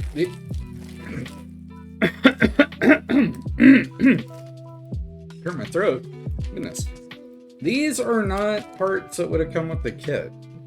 Yeah, these are little add-ons. Hi, Chewie. Hey, buddy, we were just talking about you. Yeah, these would not have come with the kit itself. These are, like, weapon add-on, like, aftermarket parts. Interesting. Wonder how those ended up in here. Or actually, you know what? No, I know how they ended up in here. Where's my Gem 2? Yes, Kage, it is in fact Gundam. I am pretty big into Gundam, as it turns out. I've been building Gunpla since 2016. I'd have to double check my notes, but I've got a whole build log. I'm close to 200 kits built over like a 6-year career. Kind of weird to call it a career in model kit building. Anyway, I've built nearly 200 kits, so I fucking love Gundam. We've got our extra beam saber effect parts. We'll definitely cut those out. Speaking of cutting, let me get my X-Acto blade covered just so I don't cut myself. And these are all empty runners here, so those can go in the trash. Hi, Note Z945. Guess who got themselves a one-way ticket out of here? Huzzah, mods. You know what to do. Bash his brains. Get the bot out of here. The only good bot's a dead bot. Helldivers 2 taught me that. And hello, Orca. Good to see you. I can't delete the message from the stream manager. That's unfortunate. Let me hop over into OBS. I can do it from here. Or no, I can't. Yeah, wait. Why can't I? I can't get rid of it from here? That's whack. Hey, Twitcheroony, if you guys are... Can I delete from here? What if I click on you? Messages. No, I don't want to block. Block wouldn't do anything. There we go. Well, ban and there we go. That takes care of it. And it also deleted the... Yep. There we go. I banned them. Mods, don't worry. I took care of it. Anyway. Weird. I could have sworn over on Stream Manager they would have a little like...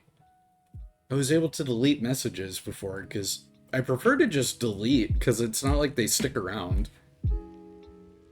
They send the message and then they bugger off as they do. I don't want a crazy long block list, just because I might stumble across a block list later on. Oh shit, I got a resub? Better get to it. At whatever pace you want to do it at. You don't have to do it right now, Orca. I don't know what your financial situation looks like. You're appreciated. Hope you know that. Anyway. Got extra polycabs, which I've just been casually kind of popping off on here. And then looking at the rest of the box, we got another kind of bag thing in here. Oh, it's spare hands. And hey, check this out. We have a rifle that's already built. So we got a Gem 2 beam rifle, which I could have sworn I broke this. I could have sworn I broke it, because on my Gem 2, I have it using the beam spray gun from 0079. And there we go, Orca has resubbed. Thank you for the resub. as he runs up to mug me with my own emoji. Unbelievable. I would expect nothing less of Orca. I'm gonna have to cut off the other pieces there. We have a singular spare hand here. Just let me just cut off on how much space I take up on the desk here. I'm gonna cut that off. Enjoy the Bezos bucks? Hell yeah. Bezos doesn't pay me enough.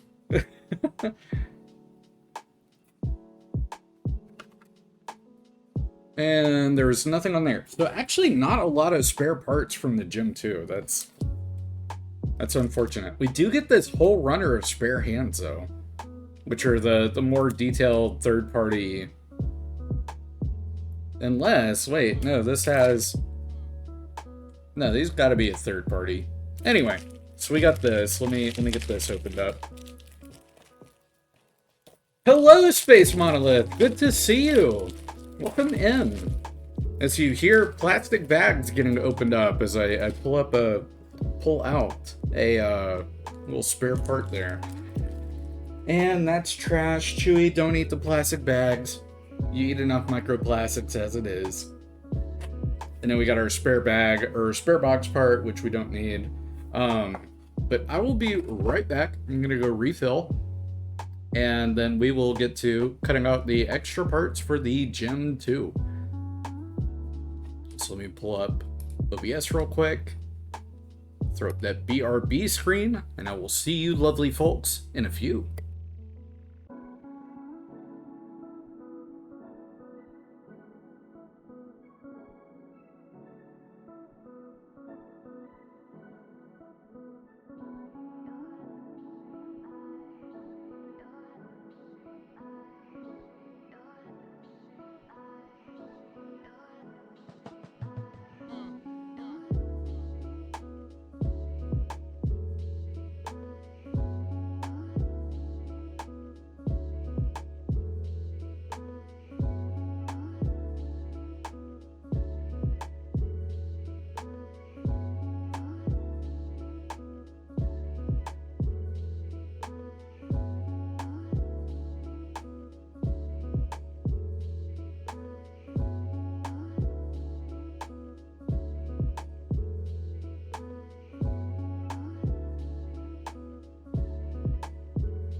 Alright, I have returned, which means I get back at what I said. Which means we get to get back to building. So, let's start with the probably easiest part first. We'll get these spare beam saber effect parts cut out. Which I always like these because they always look so colorful and tasty. There we go. Toss that over to the side. And, oh, stuck to my finger. Get in that nut pile, please. Grazie. And cut that out. There we go, we got one. We're gonna end up with a lot of those, by the way, especially if I break down a lot of Federation grunt suit kind of model kits. I do like the Zeta and Double Zeta model kits, because you get a lot of these yellow beam saber effect parts, which I feel like they're uncommon. But that's only if you don't build a lot of stuff from Double Zeta. Like, Zeta, a few kits come with yellow, like the standard beam saber effect part color is going to be red or pink. But you have quite a few kits that come with yellow, specifically that Zeta to double Zeta era. And then by the time you get back to Unicorn, you're back to bog standard pink. But I like yellow. Yellow is probably my favorite color. For the beam saber effect parts, not my favorite color. But for the beam saber effect parts, just because of how unique it is. Now let's get this weird like third-party stuff cut out, because that's like thicker plastic and stuff. I wonder if this is from Kotobukiya. No, because oh, that's thick. Okay. Because this would have been from a Gundam. I'm pretty sure this is from a Gundam like aftermarket set, because this came with the beam spray gun from 0079. So I have no idea. Maybe this is Kotobukiya. I don't know. Anyway. It's aftermarket. I know that much. But talking about Grebbling again, and like the extra like plastic that you wouldn't know what to use for like otherwise, it's perfect for this kind of use case. You cut out the parts, you put them together like so. Oh, they don't really stick together now, do they? No, they do, just not very well. Anyway, so like that, glue that onto the side of a, you know, Tic Tac bottle, spray paint it, slap some more shit on it, whatever, and you got yourself a sci-fi ship. You've made your own. You made your own spaceship. That's the beauty of kit bashing. I wish I had examples I could show you, but alas, I do not. But people do it all the time, and it's so cool. You just look up like model kit bashing on YouTube, and you'll find bakoodles of videos of people taking like hair conditioner bottles, bubblegum wrappers, whatever, and they turn them into like the coolest thing you've ever seen. And all it took was like some super glue and spray paint.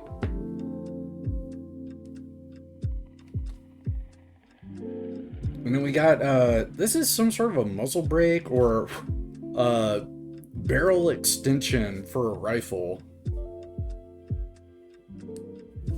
But even that, like, that could be used for an antenna. That could be like drill a hole in this side where it's smoothed off, like drill a hole in that and make it another cannon. Like that could be something. This could be something. This little nipple piece could be something. And then let's get those extra. Let me move my drink, because it's covering my polycap pieces. But you clean that up, paint it, whatever. You can make it into something. It's so cool. And that actually, that's a great little segue into a question for you all. So I built a lot of Star Wars and Gundam. What kind of model kits would you guys like to see me build? Do you want to see more Lego on the channel?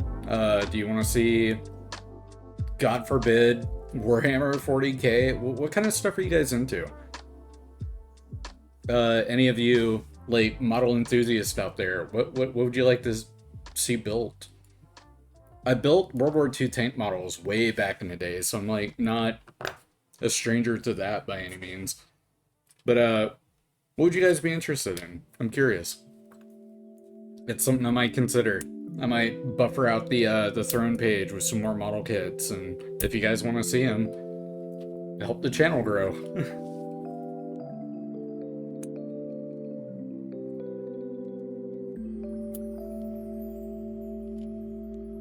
And that was it for, oh, no, it wasn't. Got a hand cover right there. Let's get that cut out. There we go. Now that was all for that runner.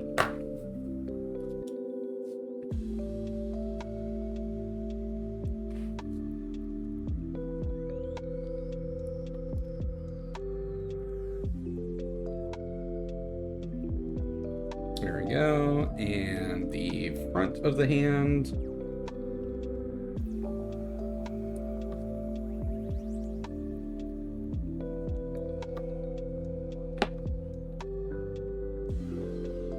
And I'm trying to remember who sent me these extra hand pieces. What are we building today, Chewie?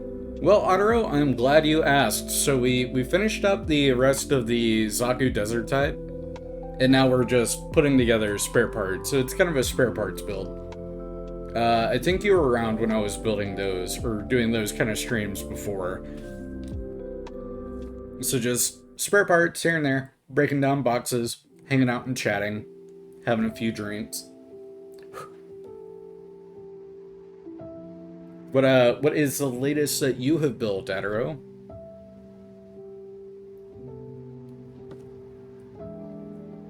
Also, how's the little lakeside adventure with the fam going? I remember seeing you had posted that in one of the Discord servers we're in. Building the Master Grade Exia Ignition. I don't guess I'm familiar with that one. I don't know 00 very well.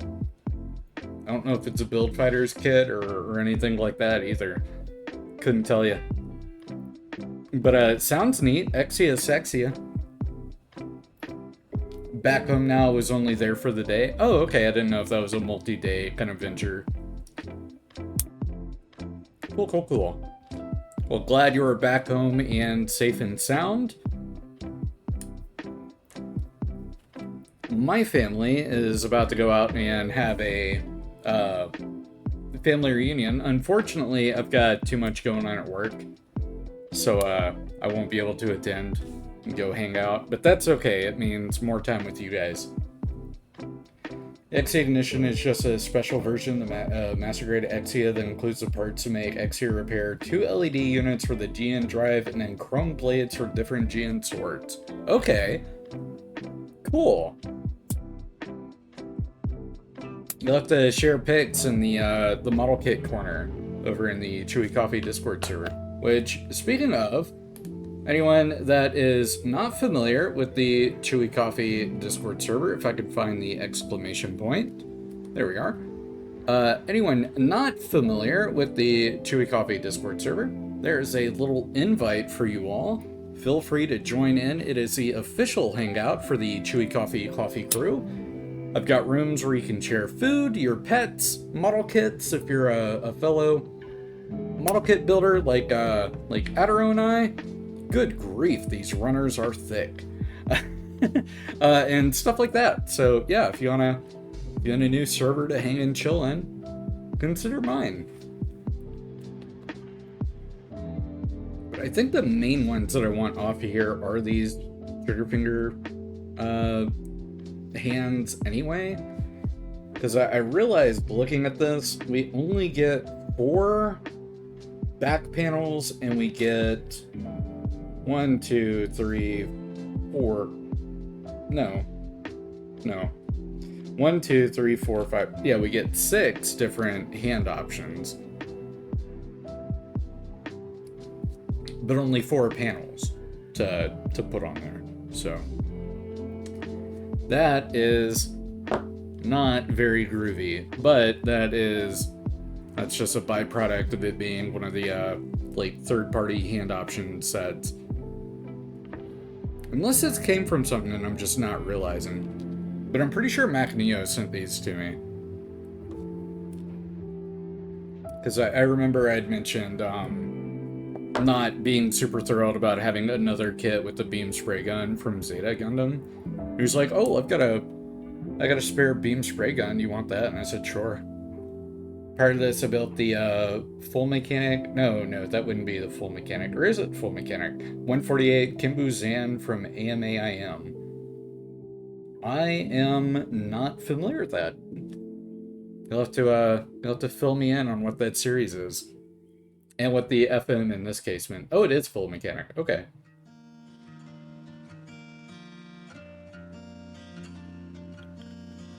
AMAIM. Yeah, I'm not sure I know what that is.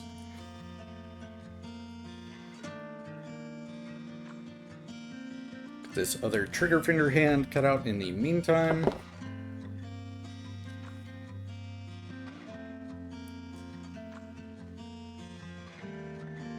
HGUC, the series and kit super underperformed. Oh no. Okay. Yeah, I'd like to see that as well. If you haven't shared it in the model kit corner, I'd love to see it. Just to be more familiar with it. Because one of the model kits that I keep wanting to grab is the maybe not the perfect grade Patlabor, but I would love to grab a Patlabor kit. And I don't know if I'm pronouncing that right. I've always assumed it was Patlabor. But I don't know if you're supposed to, like, say it fast. It's kind of a Valve raid situation all over again. Oh, okay. Now that, I'm picking up what you're putting down with that.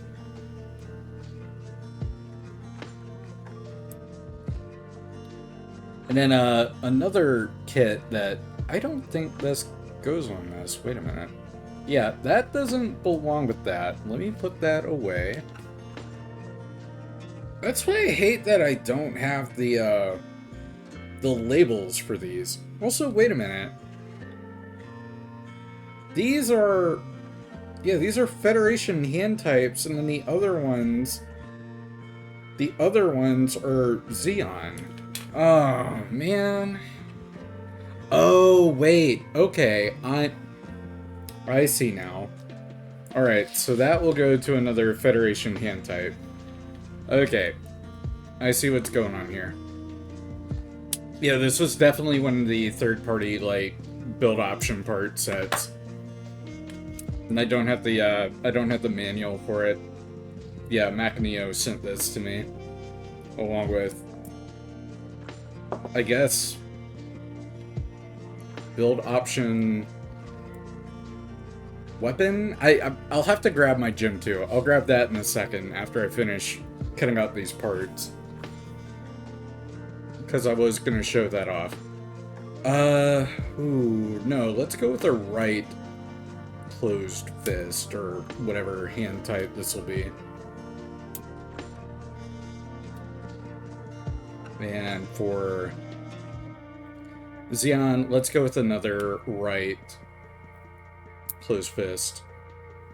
And then that'll take care of the hand option parts that we have here. There we go. And pop, pop, pop. Toss a picture of the Kimbu in the server. Hell yeah. Let's go take a look at that real quick. Hopefully we don't drop too many frames, because we had that problem earlier. I'm gonna have this pulled up so I can see. Check my DMs while I'm at it. Okay, that's just someone telling me they're going to sleep. That's fine. Self-promotion locomotion. Who have we got here? Ooh, Tripline playing something spooky right now. And last but not least, checking out the model kit corner. Oh, okay, I've seen that guy. Alright. Okay, I didn't know it was called that. Let me go ahead and react to that alongside, I'm assuming, Gaming Mistress. Yep, indeed. Alright. Cool, cool, cool. And we didn't drop any frames, so that's even better. Take another sip of my cocktail real quick.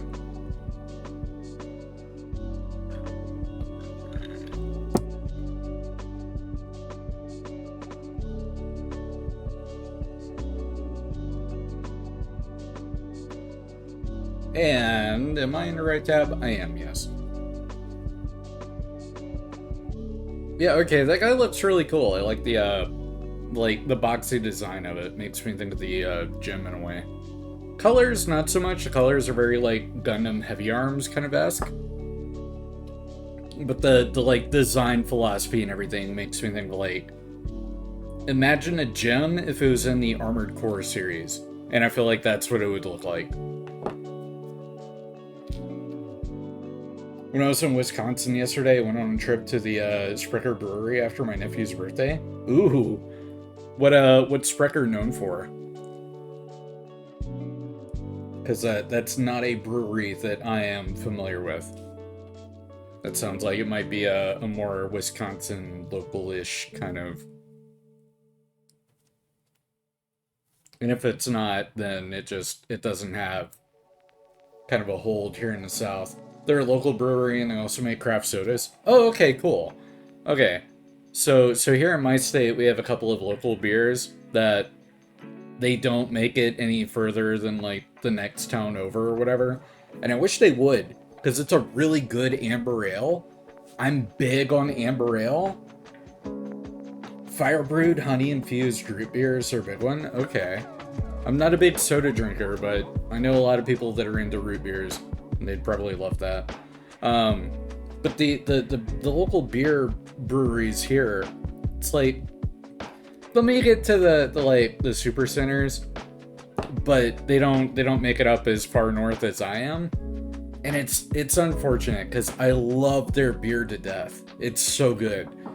Maybe even one of the best amber ales I've ever had. But I can't get it here, and it sucks because I want to be able to support them. But until they get a little bit bigger, they won't be available here. So, you know, deal with the hand you're dealt.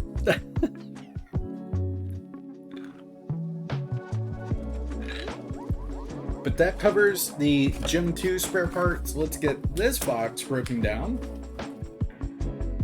And our ad break has ended. Sorry I didn't call that one out for you all that got stuck in it. The ad break is over. Welcome back. You guys are appreciated, especially those who hung around throughout it. Let me get my X-Acto knife. And let's get this top panel cut off. Because I really like this this box art in particular. I love my gems. And it's going to be another not super duper clean cut, but that is alright. I can always clean that up again later. Let's get the other long side cut out first. And then I'm going to apply a little more pressure. Maybe we can get a cleaner cut. Yeah, that felt a lot cleaner. Yeah, there we go. And then these sides are pretty easy, just checking that I didn't chip my blade or cut off the tip.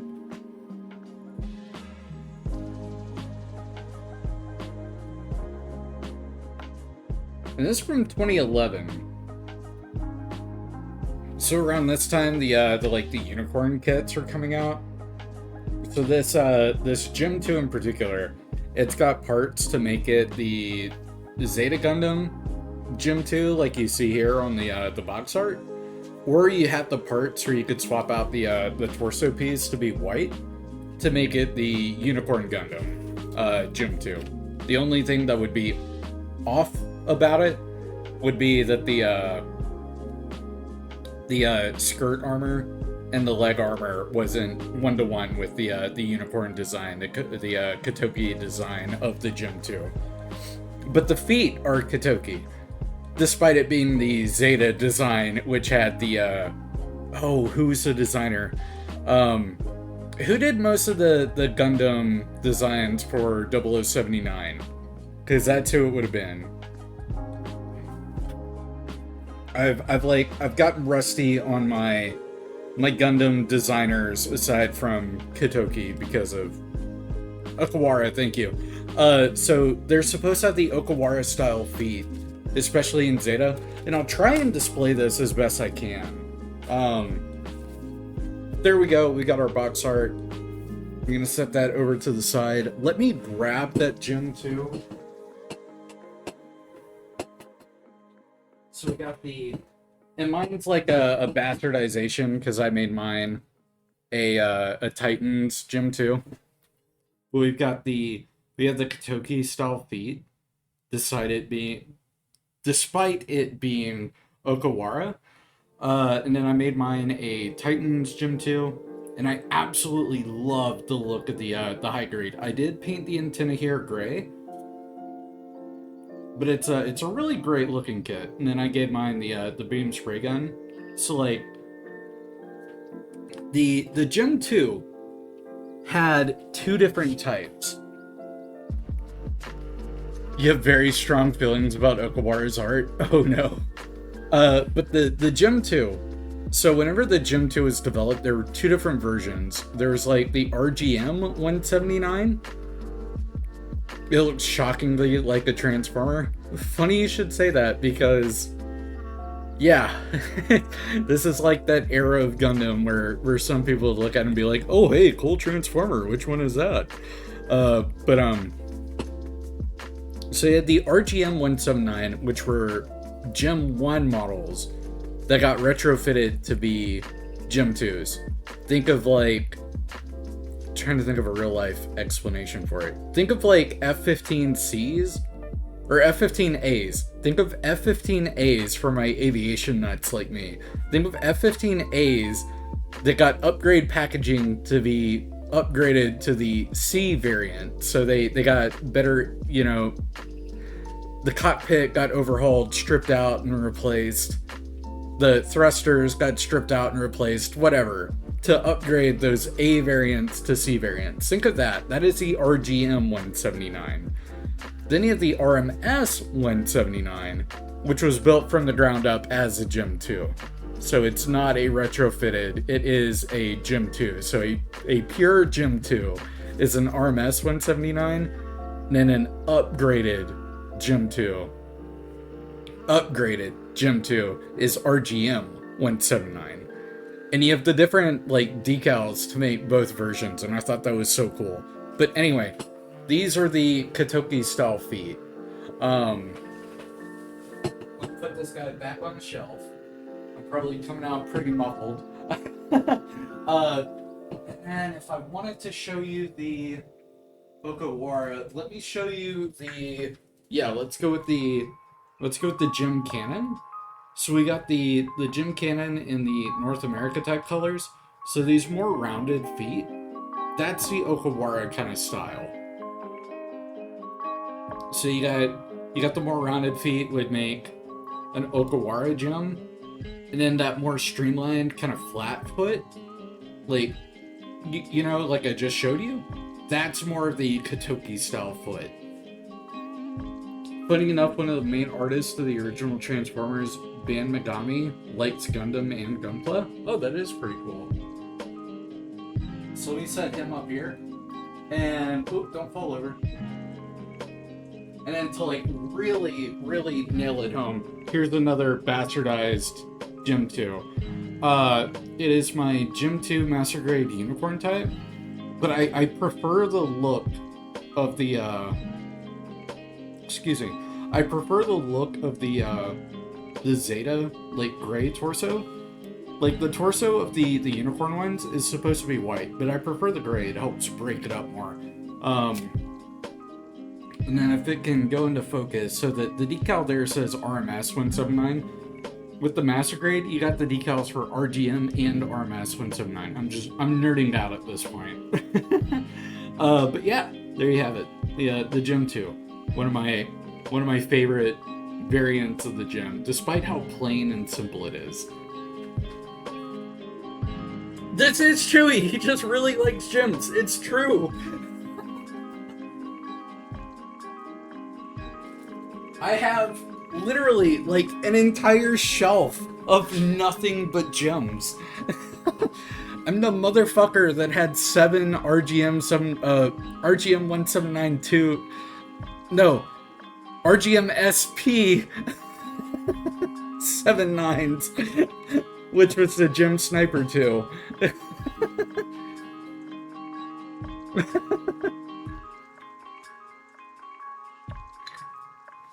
Oh, goodness. Yeah, I like gems. What can I say?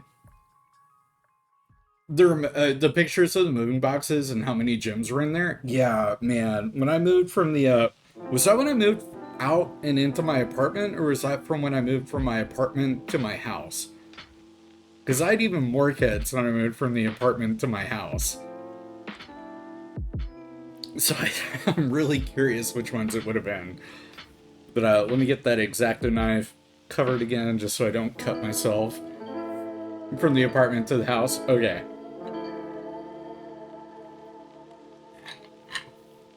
Because, oh man, yeah, that was an ordeal. That was quite an ordeal. I am so glad that I'm, like, firmly planted here for a while. Would I like to get a bigger house someday? Abso-fucking-lutely. but for now, where I'm at's pretty nice. I'll be here a while.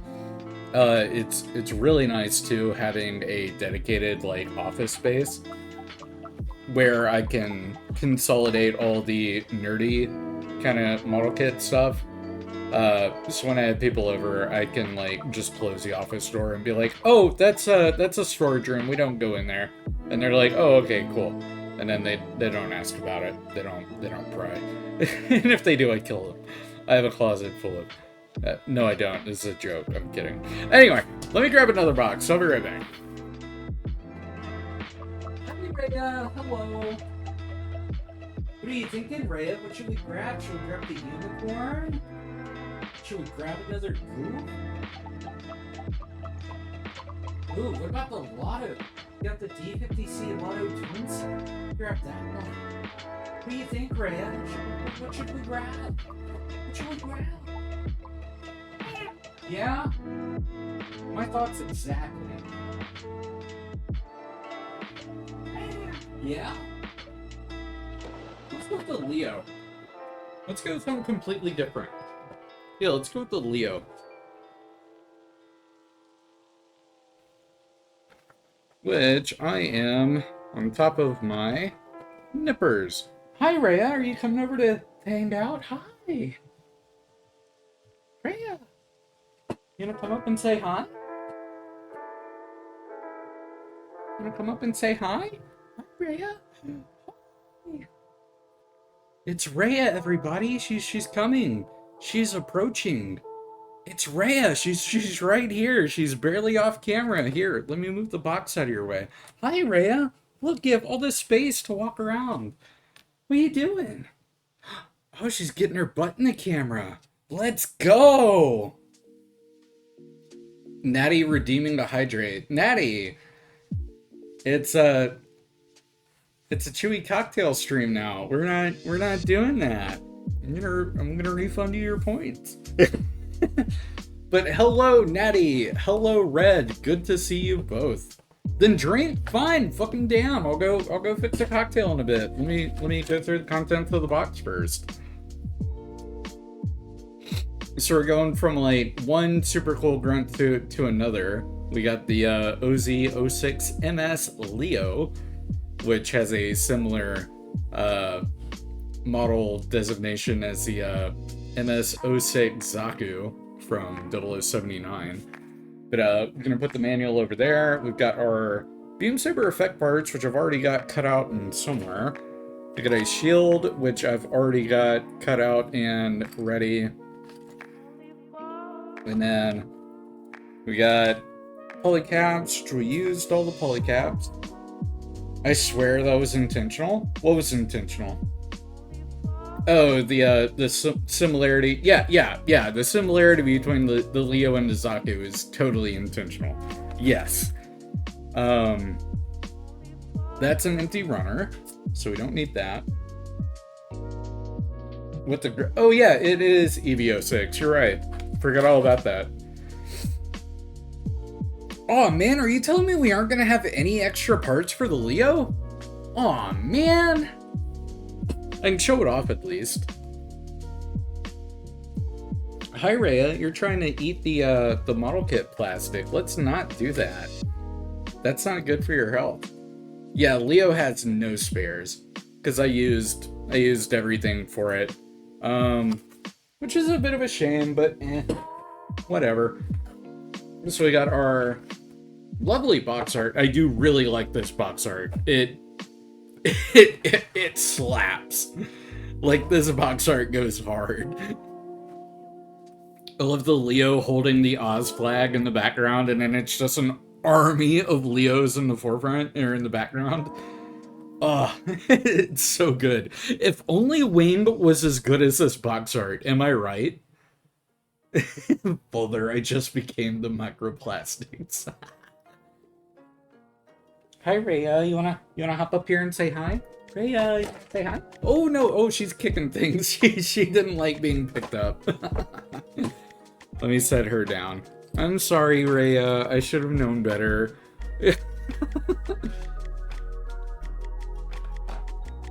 Let me move some of this stuff back to where it needs to be. Oh, hey, enough.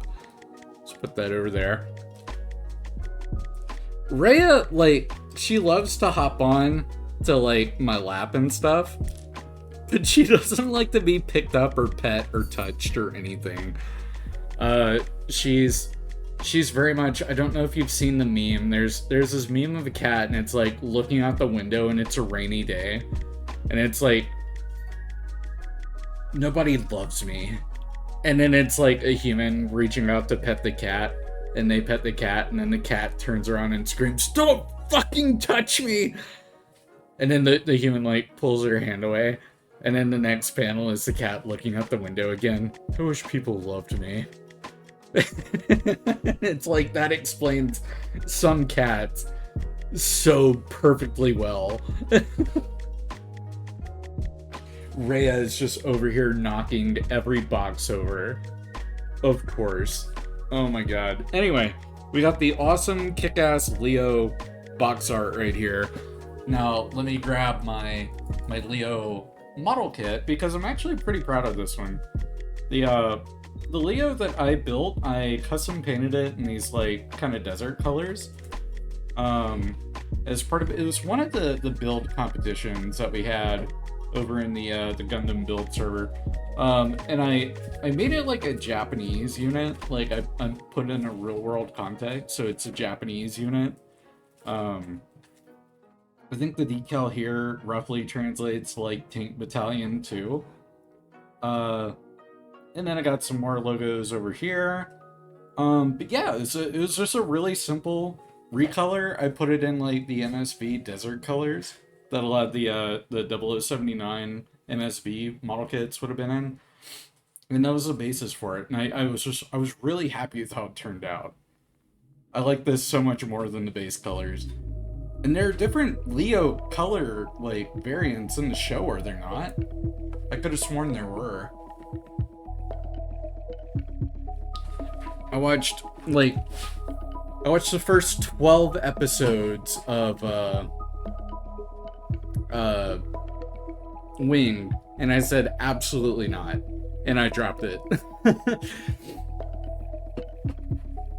And I gotta straighten up the, model kit boxes because Rhea knocked them all over. Anyway. There were different colors of the Leo in the show, right? I know there was like the Cancer, and no, they'd choose the Leo as the basis of like every other Oz suit. Okay, now that makes sense. I'm surprised they haven't made more wing grunt suits, like kits, since the Leo.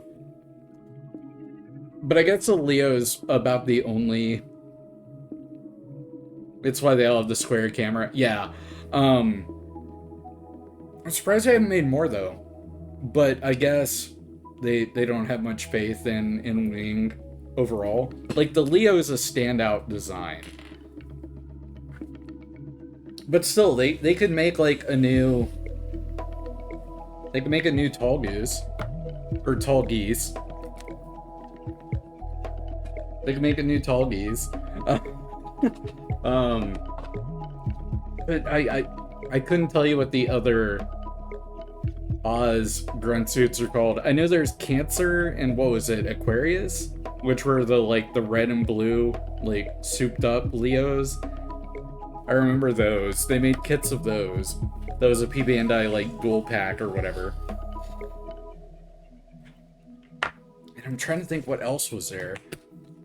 Because there weren't a whole lot.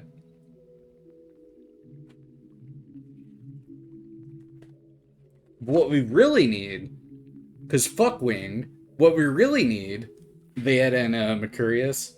Okay, is that what they were? The ones that I was talking about? The red and blue Leos? But anyway, fuck Wing, what we really need are more double Zeta grunt suits. We need more of those. We haven't gotten enough of them. And I'm a double Zeta nut. I love Double Zeta, man. The Ares was the, it was like the black kind of special ops, like, aerial unit, is that right? Had kind of a Jesta vibe to it. Banning the Mercurius into a single suit called Virgo? Okay. That's a great part about having fellow Gundam nerds in your community. You can, like, turn to them with all your questions. Ares is the one that folded the legs backwards and then floated. Oh, of course, yes. As like 80s, 90s mecha design does. Oh yeah, just fold the legs back. Guess what? It floats. Wow.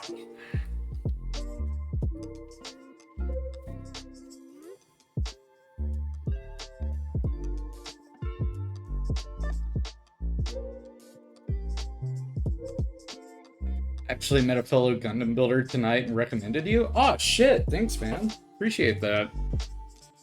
So we got our box art cut out. I feel like we got time for more. We've only been going 2.5 hours. You're thinking of a mobile doll called Taurus. Okay, I didn't realize that Winged had mobile dolls. I think of that more as a, like, late Universal Century and, like, unicorn kind of thing. Hi, Rhea, you came back. What's up? You wanna come here? You wanna come here? No. Hey, come here. Let's get that knife out of the way. Don't want you to cut yourself. Hi, Rhea. Say hi. Say hi, Rhea. It's Rhea. It's Rhea. Look, it's Rhea. No, don't go towards the knife. I was getting that away from you intentionally. God, you're like Patches with a thirst for violence and disaster. Come here. Let me pet you. Who's a good girl? Who's a good girl? Who's a good girl? Don't sit on my drink, please. Thanks, Rhea. You're the best. Oh, don't knock the camera. Come on now. I let you on the desk. This is a privilege. Patches usually isn't allowed up here, but here you are. I let you up here. Look, you like permanently knocked the camera off. I'm gonna have to adjust that. Let me go into OBS to make sure I'm... Oh goodness, she's just bumping into it left and right. Oh goodness. Rhea, stop! Rhea, please. I let you up here for a reason. Don't be a monster. Don't be a menace. Oh, who's a good girl? Who's a good girl? You love back rubs. You love back rubs. Ow, don't bite me. You silly girl. Oh goodness. Oh, are you stepping on the nut pile? Rhea! Rhea! No, you're killing me, Rhea! Let me set the drink down. Maybe if I have something in her way, she won't try and... Rhea! Rhea! Oh, this isn't going as planned. Hi, baby girl. Hi. I let you up here to capitalize on internet points. Adero's absolutely right. You're gonna be in so many, like, funny YouTube clip compilations. Silly cats getting in the way of everything. And then I'm gonna get, like, 1,000 views. And then it'll boost my ego just enough to continue doing this for another year. Rhea, where are you going? Oh, hi, Rhea. There you are. You've come to inspect the nut pile. Is the nut pile to your specifications? Let me get the camera moved back to where it was now that she's out of the way. Goodness gravy. Hi, Rhea. Are you done? Are you gonna hop off the desk now? Oh my. Where are you going? Where are you going? What are you gonna do? What are you gonna do? That's crazy. Alright, she's out of here. She said I'm done with y'all. I proved my point. I'm the boss bitch around here. Let me throw up that BRB screen. I'm gonna go refill, and then we'll be back with another box breakdown and some more chatting and chilling. So I'll be back in a few.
Space Monolith's gotta go. It's late. Have fun. You have a good night, Space Monolith. I'm back with another cocktail. With just the right amount of government recommended microplastics. I was fixing up my cocktail. Noticed there was a plastic shaving on one of the ice cubes, but as soon as I noticed it, I was pouring the vodka on the drink, and it just kind of simmered in somewhere, so there's a nub or two in my glass. That's fine. There are probably some cat hairs around in there too, but whatever, right? And then thank you to Drink for the clip. Can't wait to look back at that and see if it's worthy of hitting the YouTube channel and all that fun stuff. But I've grabbed my next box, as you can see. Takes up far too much of my screen, but it's the Master Grade Gelgoog. What did I knock over? Oh, I pushed my Mr. Mark Softer over a little bit. Let's check out the contents of the box real quick. It is a chunky lad, and I will show off the completed model as well if I can reach it. So we got our model itself, which I'll keep that manual handy. Might need that a little bit later. We got an empty runner. That's trash. Empty runner. Trash. We got a couple of big beam saber effect parts. Let me move this down. We got some big beam saber effect parts. Let me cut these out to where we can have a more manageable space here on the desk. And we got some more of those nice, lovely yellow, which I was just talking about earlier with the Zeta. We got a few in 0079, not a whole lot though. We do have our Gelgoog beam rifle, which I definitely want to have that. It's one of my favorite beam rifle designs from the series. If I can get this cut off and freed of the other parts here. There we go. So have that. That's trash. Those are action-based adapter pieces. That's another action-based adapter piece. At least I'm pretty sure it is. So I don't need those. Got our rifle scope. I'll get that cut out real quick, because that's the only piece coming off of this runner. Which actually, that might be the only spare that we get in this entire kit, all things considered. Because these are all empty runners. We got a singular screw. And then we got whatever the hell this is. Set that right there. Yeah, these are empty runners.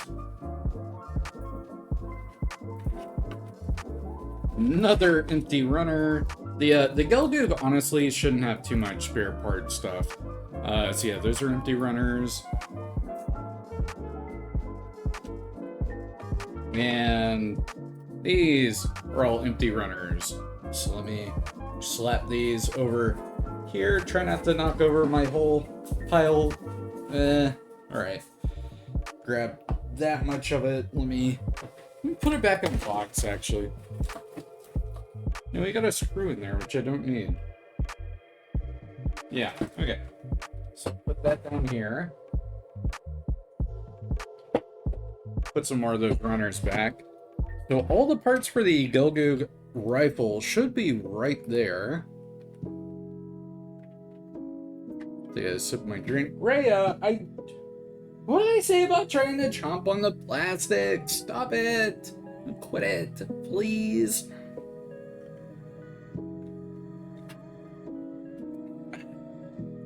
So, we will start with the easy bit, and that is the beam saber effect parts. Rhea become full plastic. Ascend. No, don't encourage her. She's my sweet little girl. She can't do this. She's better than this.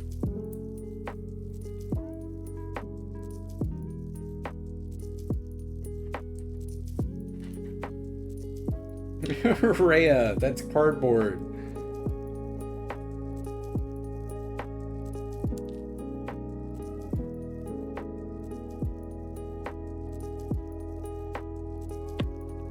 What are you doing? Rhea!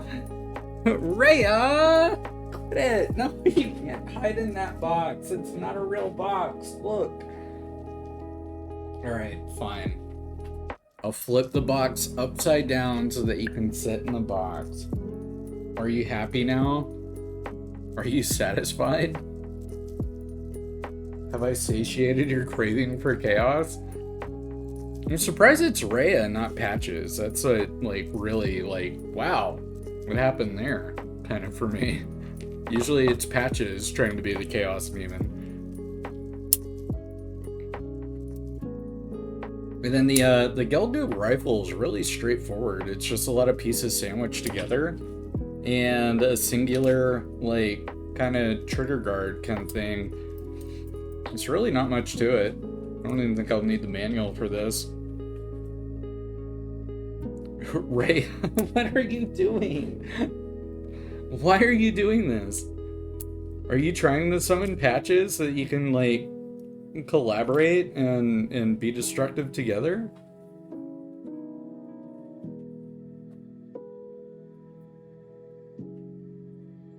She is going ham for the cardboard. She's almost as bad as Red with sniffing cardboard.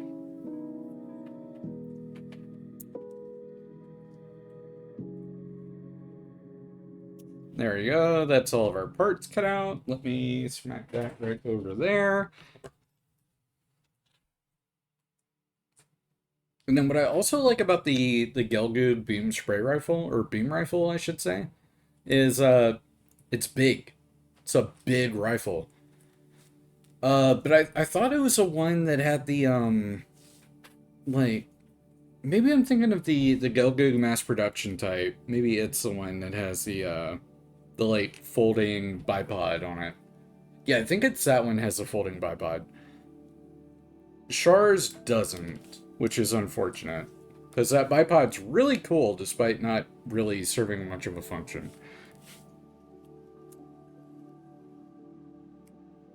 And then after I get these parts cleaned, I'm going to flip through the manual real quick just to double check and make sure that there aren't any parts that I'm missing. Because we got this one right here, which just goes somewhere, but I can't remember where. Rhea, it's cardboard. What do you want? Gotta love having cats. Rhea, darling, honey, what are you doing? Rhea, are you trying to find a box to ship yourself out in? I know you've been trying to escape for weeks. You can't leave. It's a big, dangerous world out there. It's not made for kitty cats like you.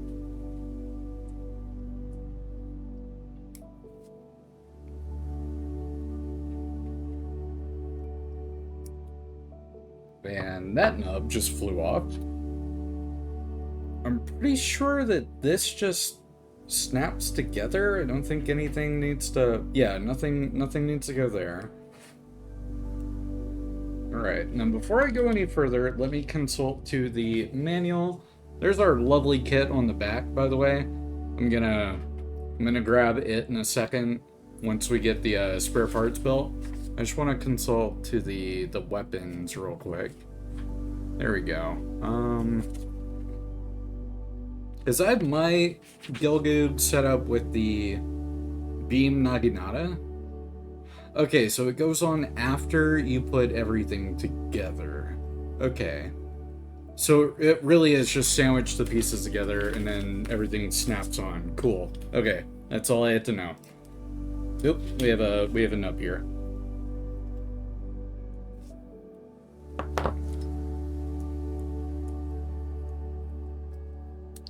There we go. And I mean, even that just on its own without the scope, that's a pretty cool, funky looking rifle. Like, that works.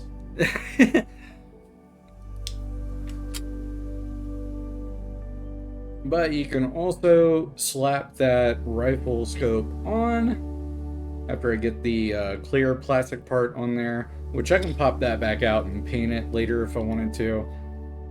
And then you can snap that on, and then you got yourself a nice little scope and a tubing, which would actually power the beam assault rifle, beam spray rifle.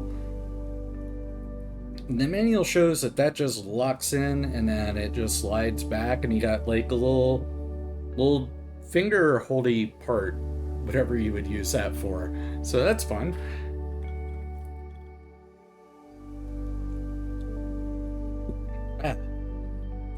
But there is our Gelgoog beam rifle with the manual over here with the others. And then let me grab my Gelgoog if it is within reach. Where's my Gelgoog? It's way over here. Alright, I was able to grab him. That cat hair off of his command antenna. So there is the Master Grade Char's Gelgoog 2.0. Fantastic looking kit. I love the markings on it. I go really minimalist with my markings. You got like a little bit of the outline of the decal right there on the shield, just where the dry transfer decal didn't go on quite right for me. But otherwise, great model. I love the Master Grade Gelgoogs a ton. I've got another one which I'll show off real quick because he's easy and within reach.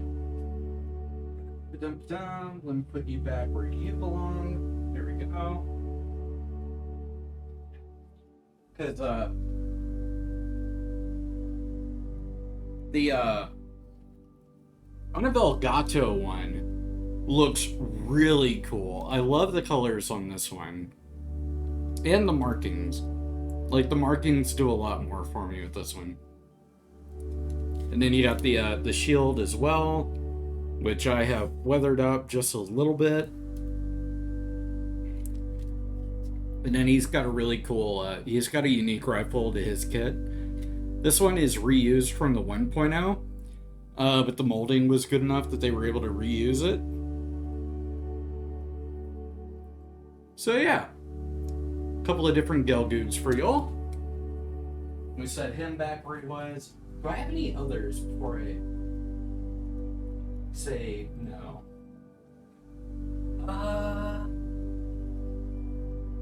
Yeah, it's not a Gelgoog.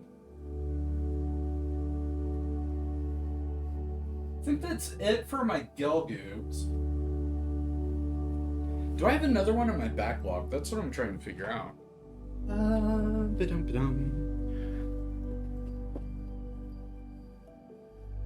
No, I think I'm out of Master Grade Gelgoogs for now.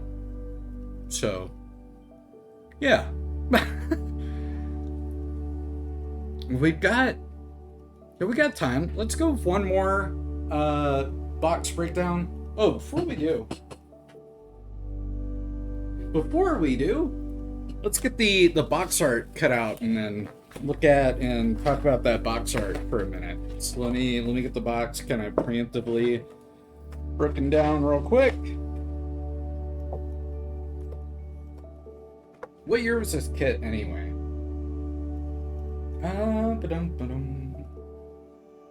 Where's the year on this one? Oh, it's from 2007.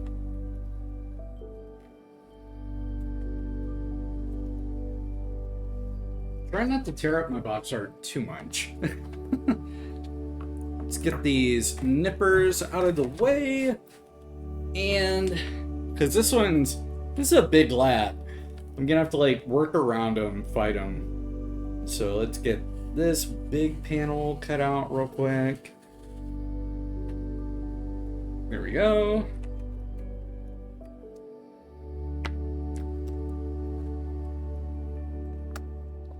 But so with these box breakdown videos and streams, just letting you all know right now, expect more of these. Because I used to do these all the time back when I was doing build streams like regularly. And like they're one of the staples of like why I got to affiliate to begin with. And so just to give a little bit of like Chewy Coffee history, back when I first moved into the house, that is when I started to like really pick up on my streaming and stuff. And part of that was these box breakdowns. I have a storage shed in the backyard, and with the storage shed, I had it filled with my Gunpla boxes at first. But I found out pretty quickly that's unrealistic. I can use that space for something else. What the heckola did I just pull up? Get out of here. Go away. Get out of here. One of the things I learned pretty quickly was it was kind of unrealistic to try and use that space to just carry all my used Gundam kind of stuff.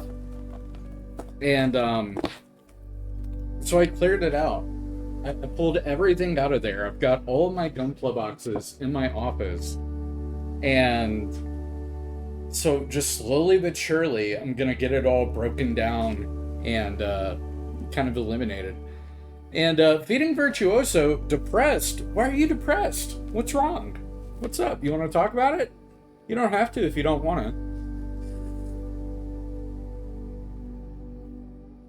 But if you just want to have a voice to listen to while you go through whatever you're going through, you've come to the right place. Once I get this box taken apart, good lord.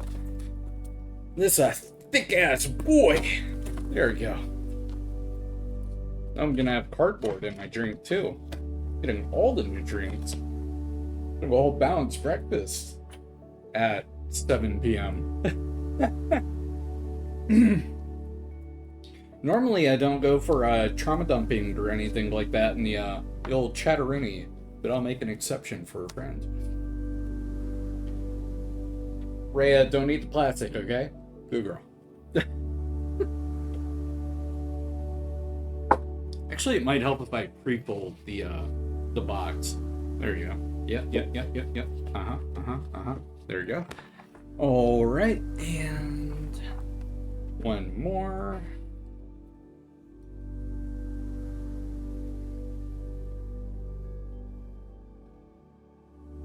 It's not going to be a very straight cut. That's okay. Beautiful popping sound as it all comes apart. I'm sure that picked up on mic. Nice and wonderful. But check out that box art. So we got a lot going on here, and I'm curious how much of it will actually pick up on camera really well. So we got the Gelgoog itself swooping down and attacking the core fighter here, and I'm pretty sure in the core fighter this is supposed to be Sailor Moss. I'm trying to remember if there was an instance in the anime where Char and Sailor Moss nearly like killed each other. Or it could be Slegger. I wonder if it's Slegger. It's been a while since I've watched 0079. I can't remember if Slegger was alive for the Gelgoog fight.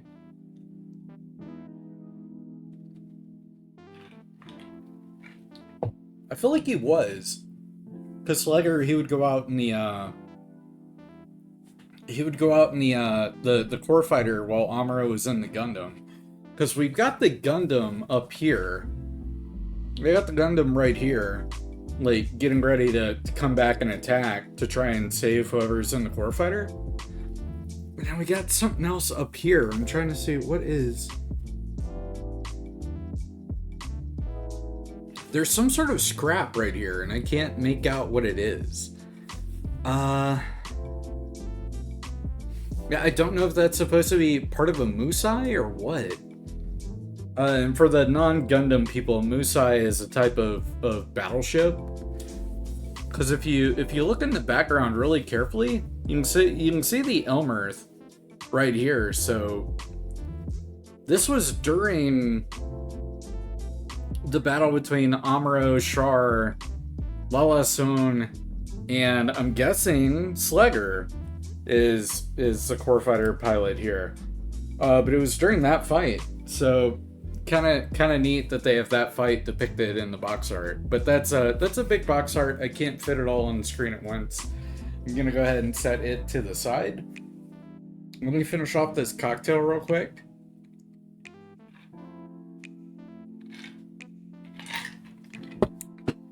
And grab another box. Rhea, what are you doing?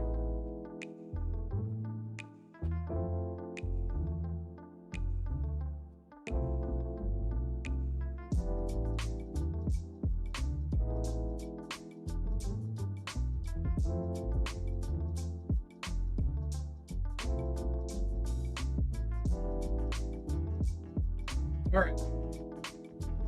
Figured out what our last box breakdown for the night will be. We're gonna go with the Gem Space Command type. Or Gem Command Space type, I should say.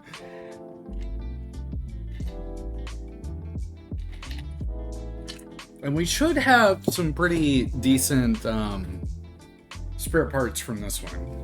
So let's open up that box.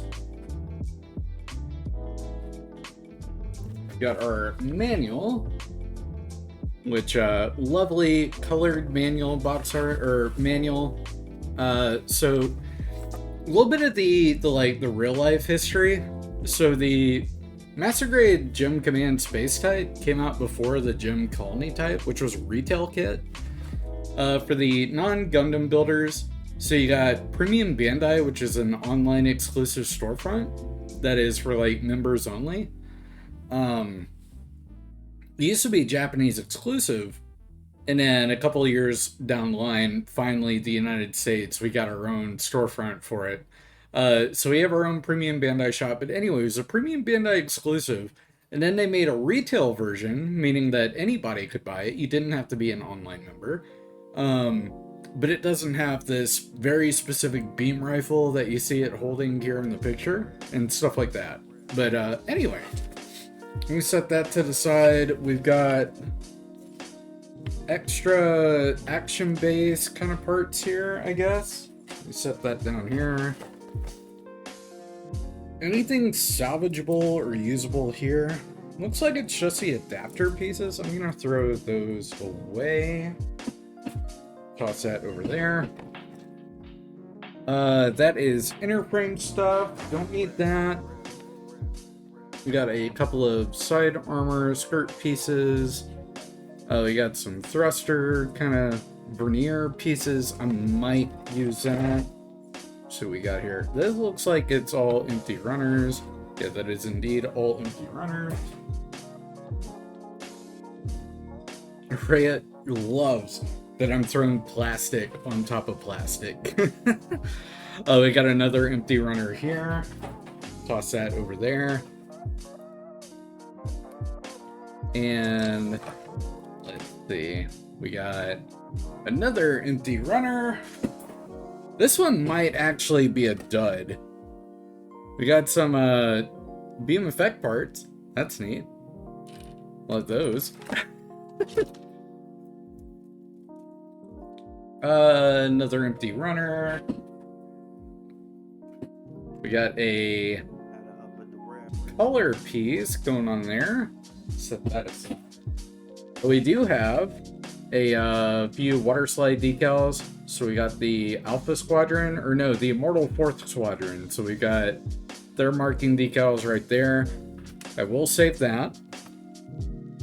Got some inner frame pieces, which most of this isn't going to be usable. So I'll set it aside. Uh-oh. Looks like we might have some stuttering going on.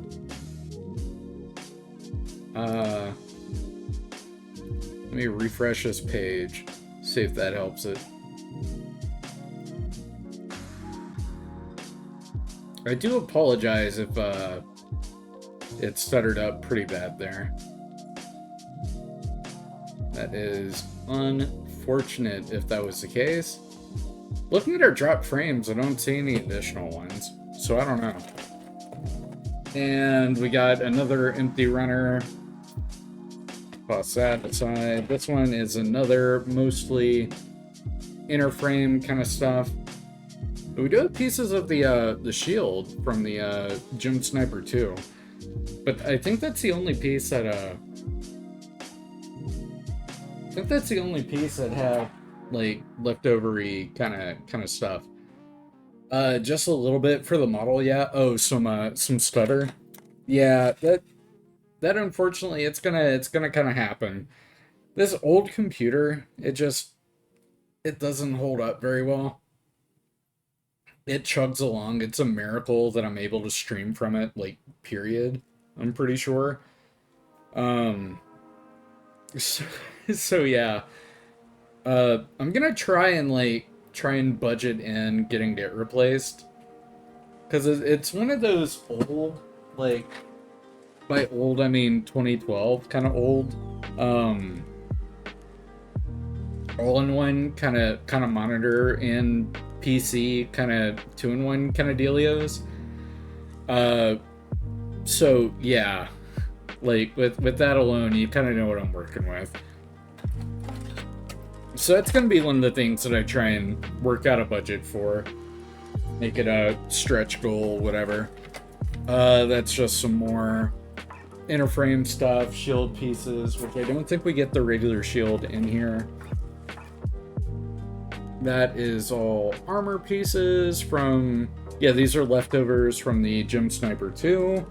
Won't be able to use that.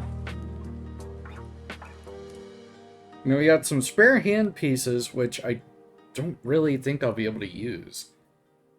Because they're kind of designed for the weapon that came with the kit, so yeah, not everything's here. I'm gonna have to chunk all that as well.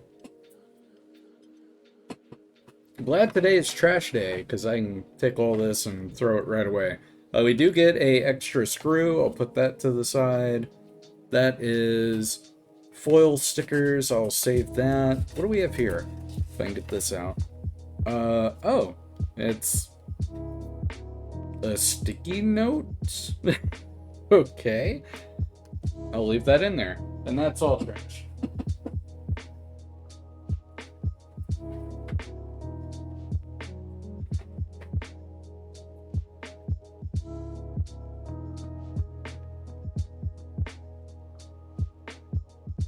Trying to clean up around me real quick.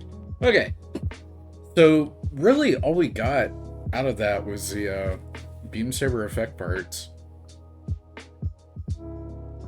Kind of a bummer.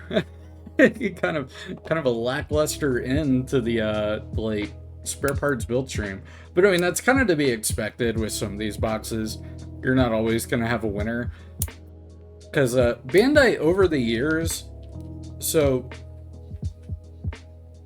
trying to think the best time frame for this.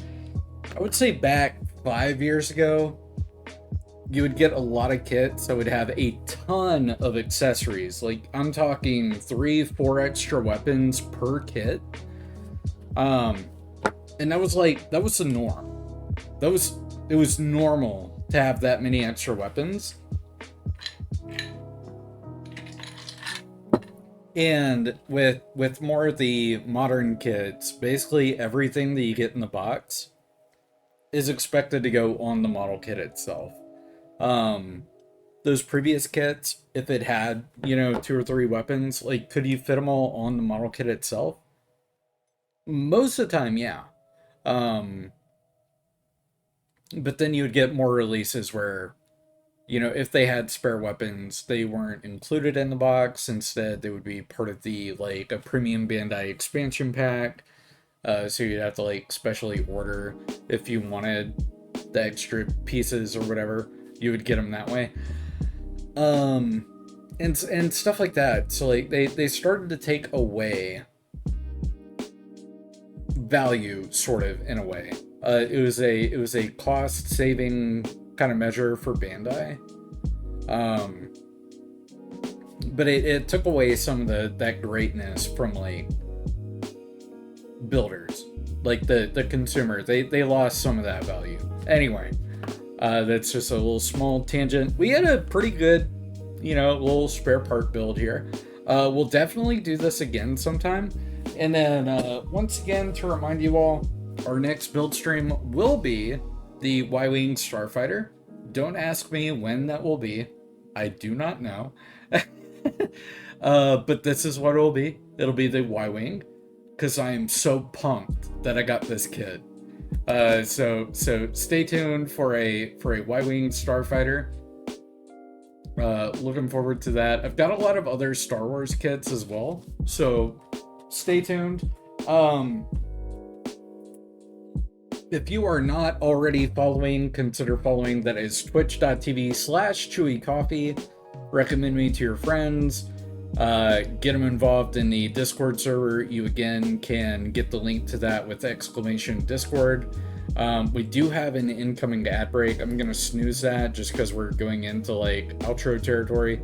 I will see you all again tomorrow with some Fortnite and /or Helldivers 2 with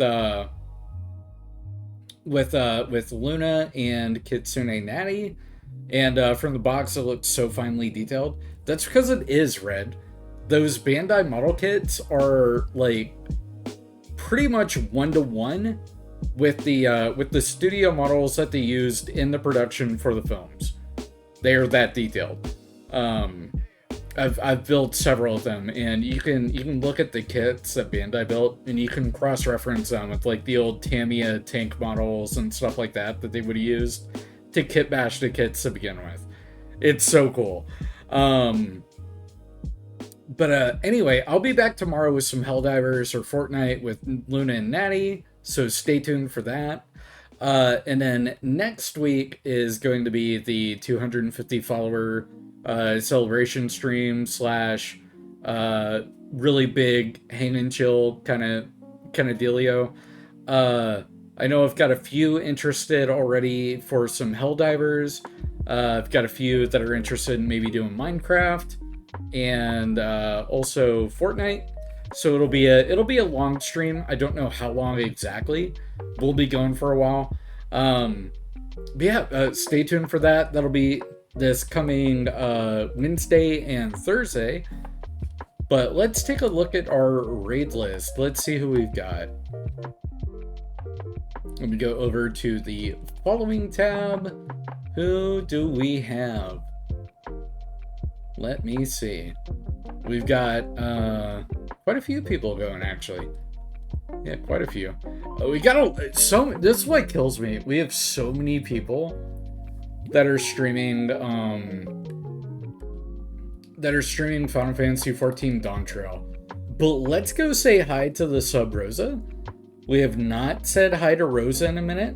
They're playing some Cult of the Lamb, and they are also participating in the VTuber Summer Slam. I can't remember what exactly it's called, but it's a big charity event. So they're participating in that. It's part of Gamers Outreach. So we're gonna go say hi to them. Let me get that started. Rosa's great, by the way. If you guys are not already following Rosa, they are phenomenal. They play a lot of Devil May Cry. They play some variety games. They've been playing Resident Evil. And today they're playing Cult of the Lamb. So yeah, we're going to go give them some support. I'm going to get that started in just a minute. I just wanted to say, thanks for hanging out. Thanks for being here. You all are appreciated. And I've been Chewy Coffee. You guys, I'm pointing at my mic, you guys have been great. And I will see you all next time. Take care.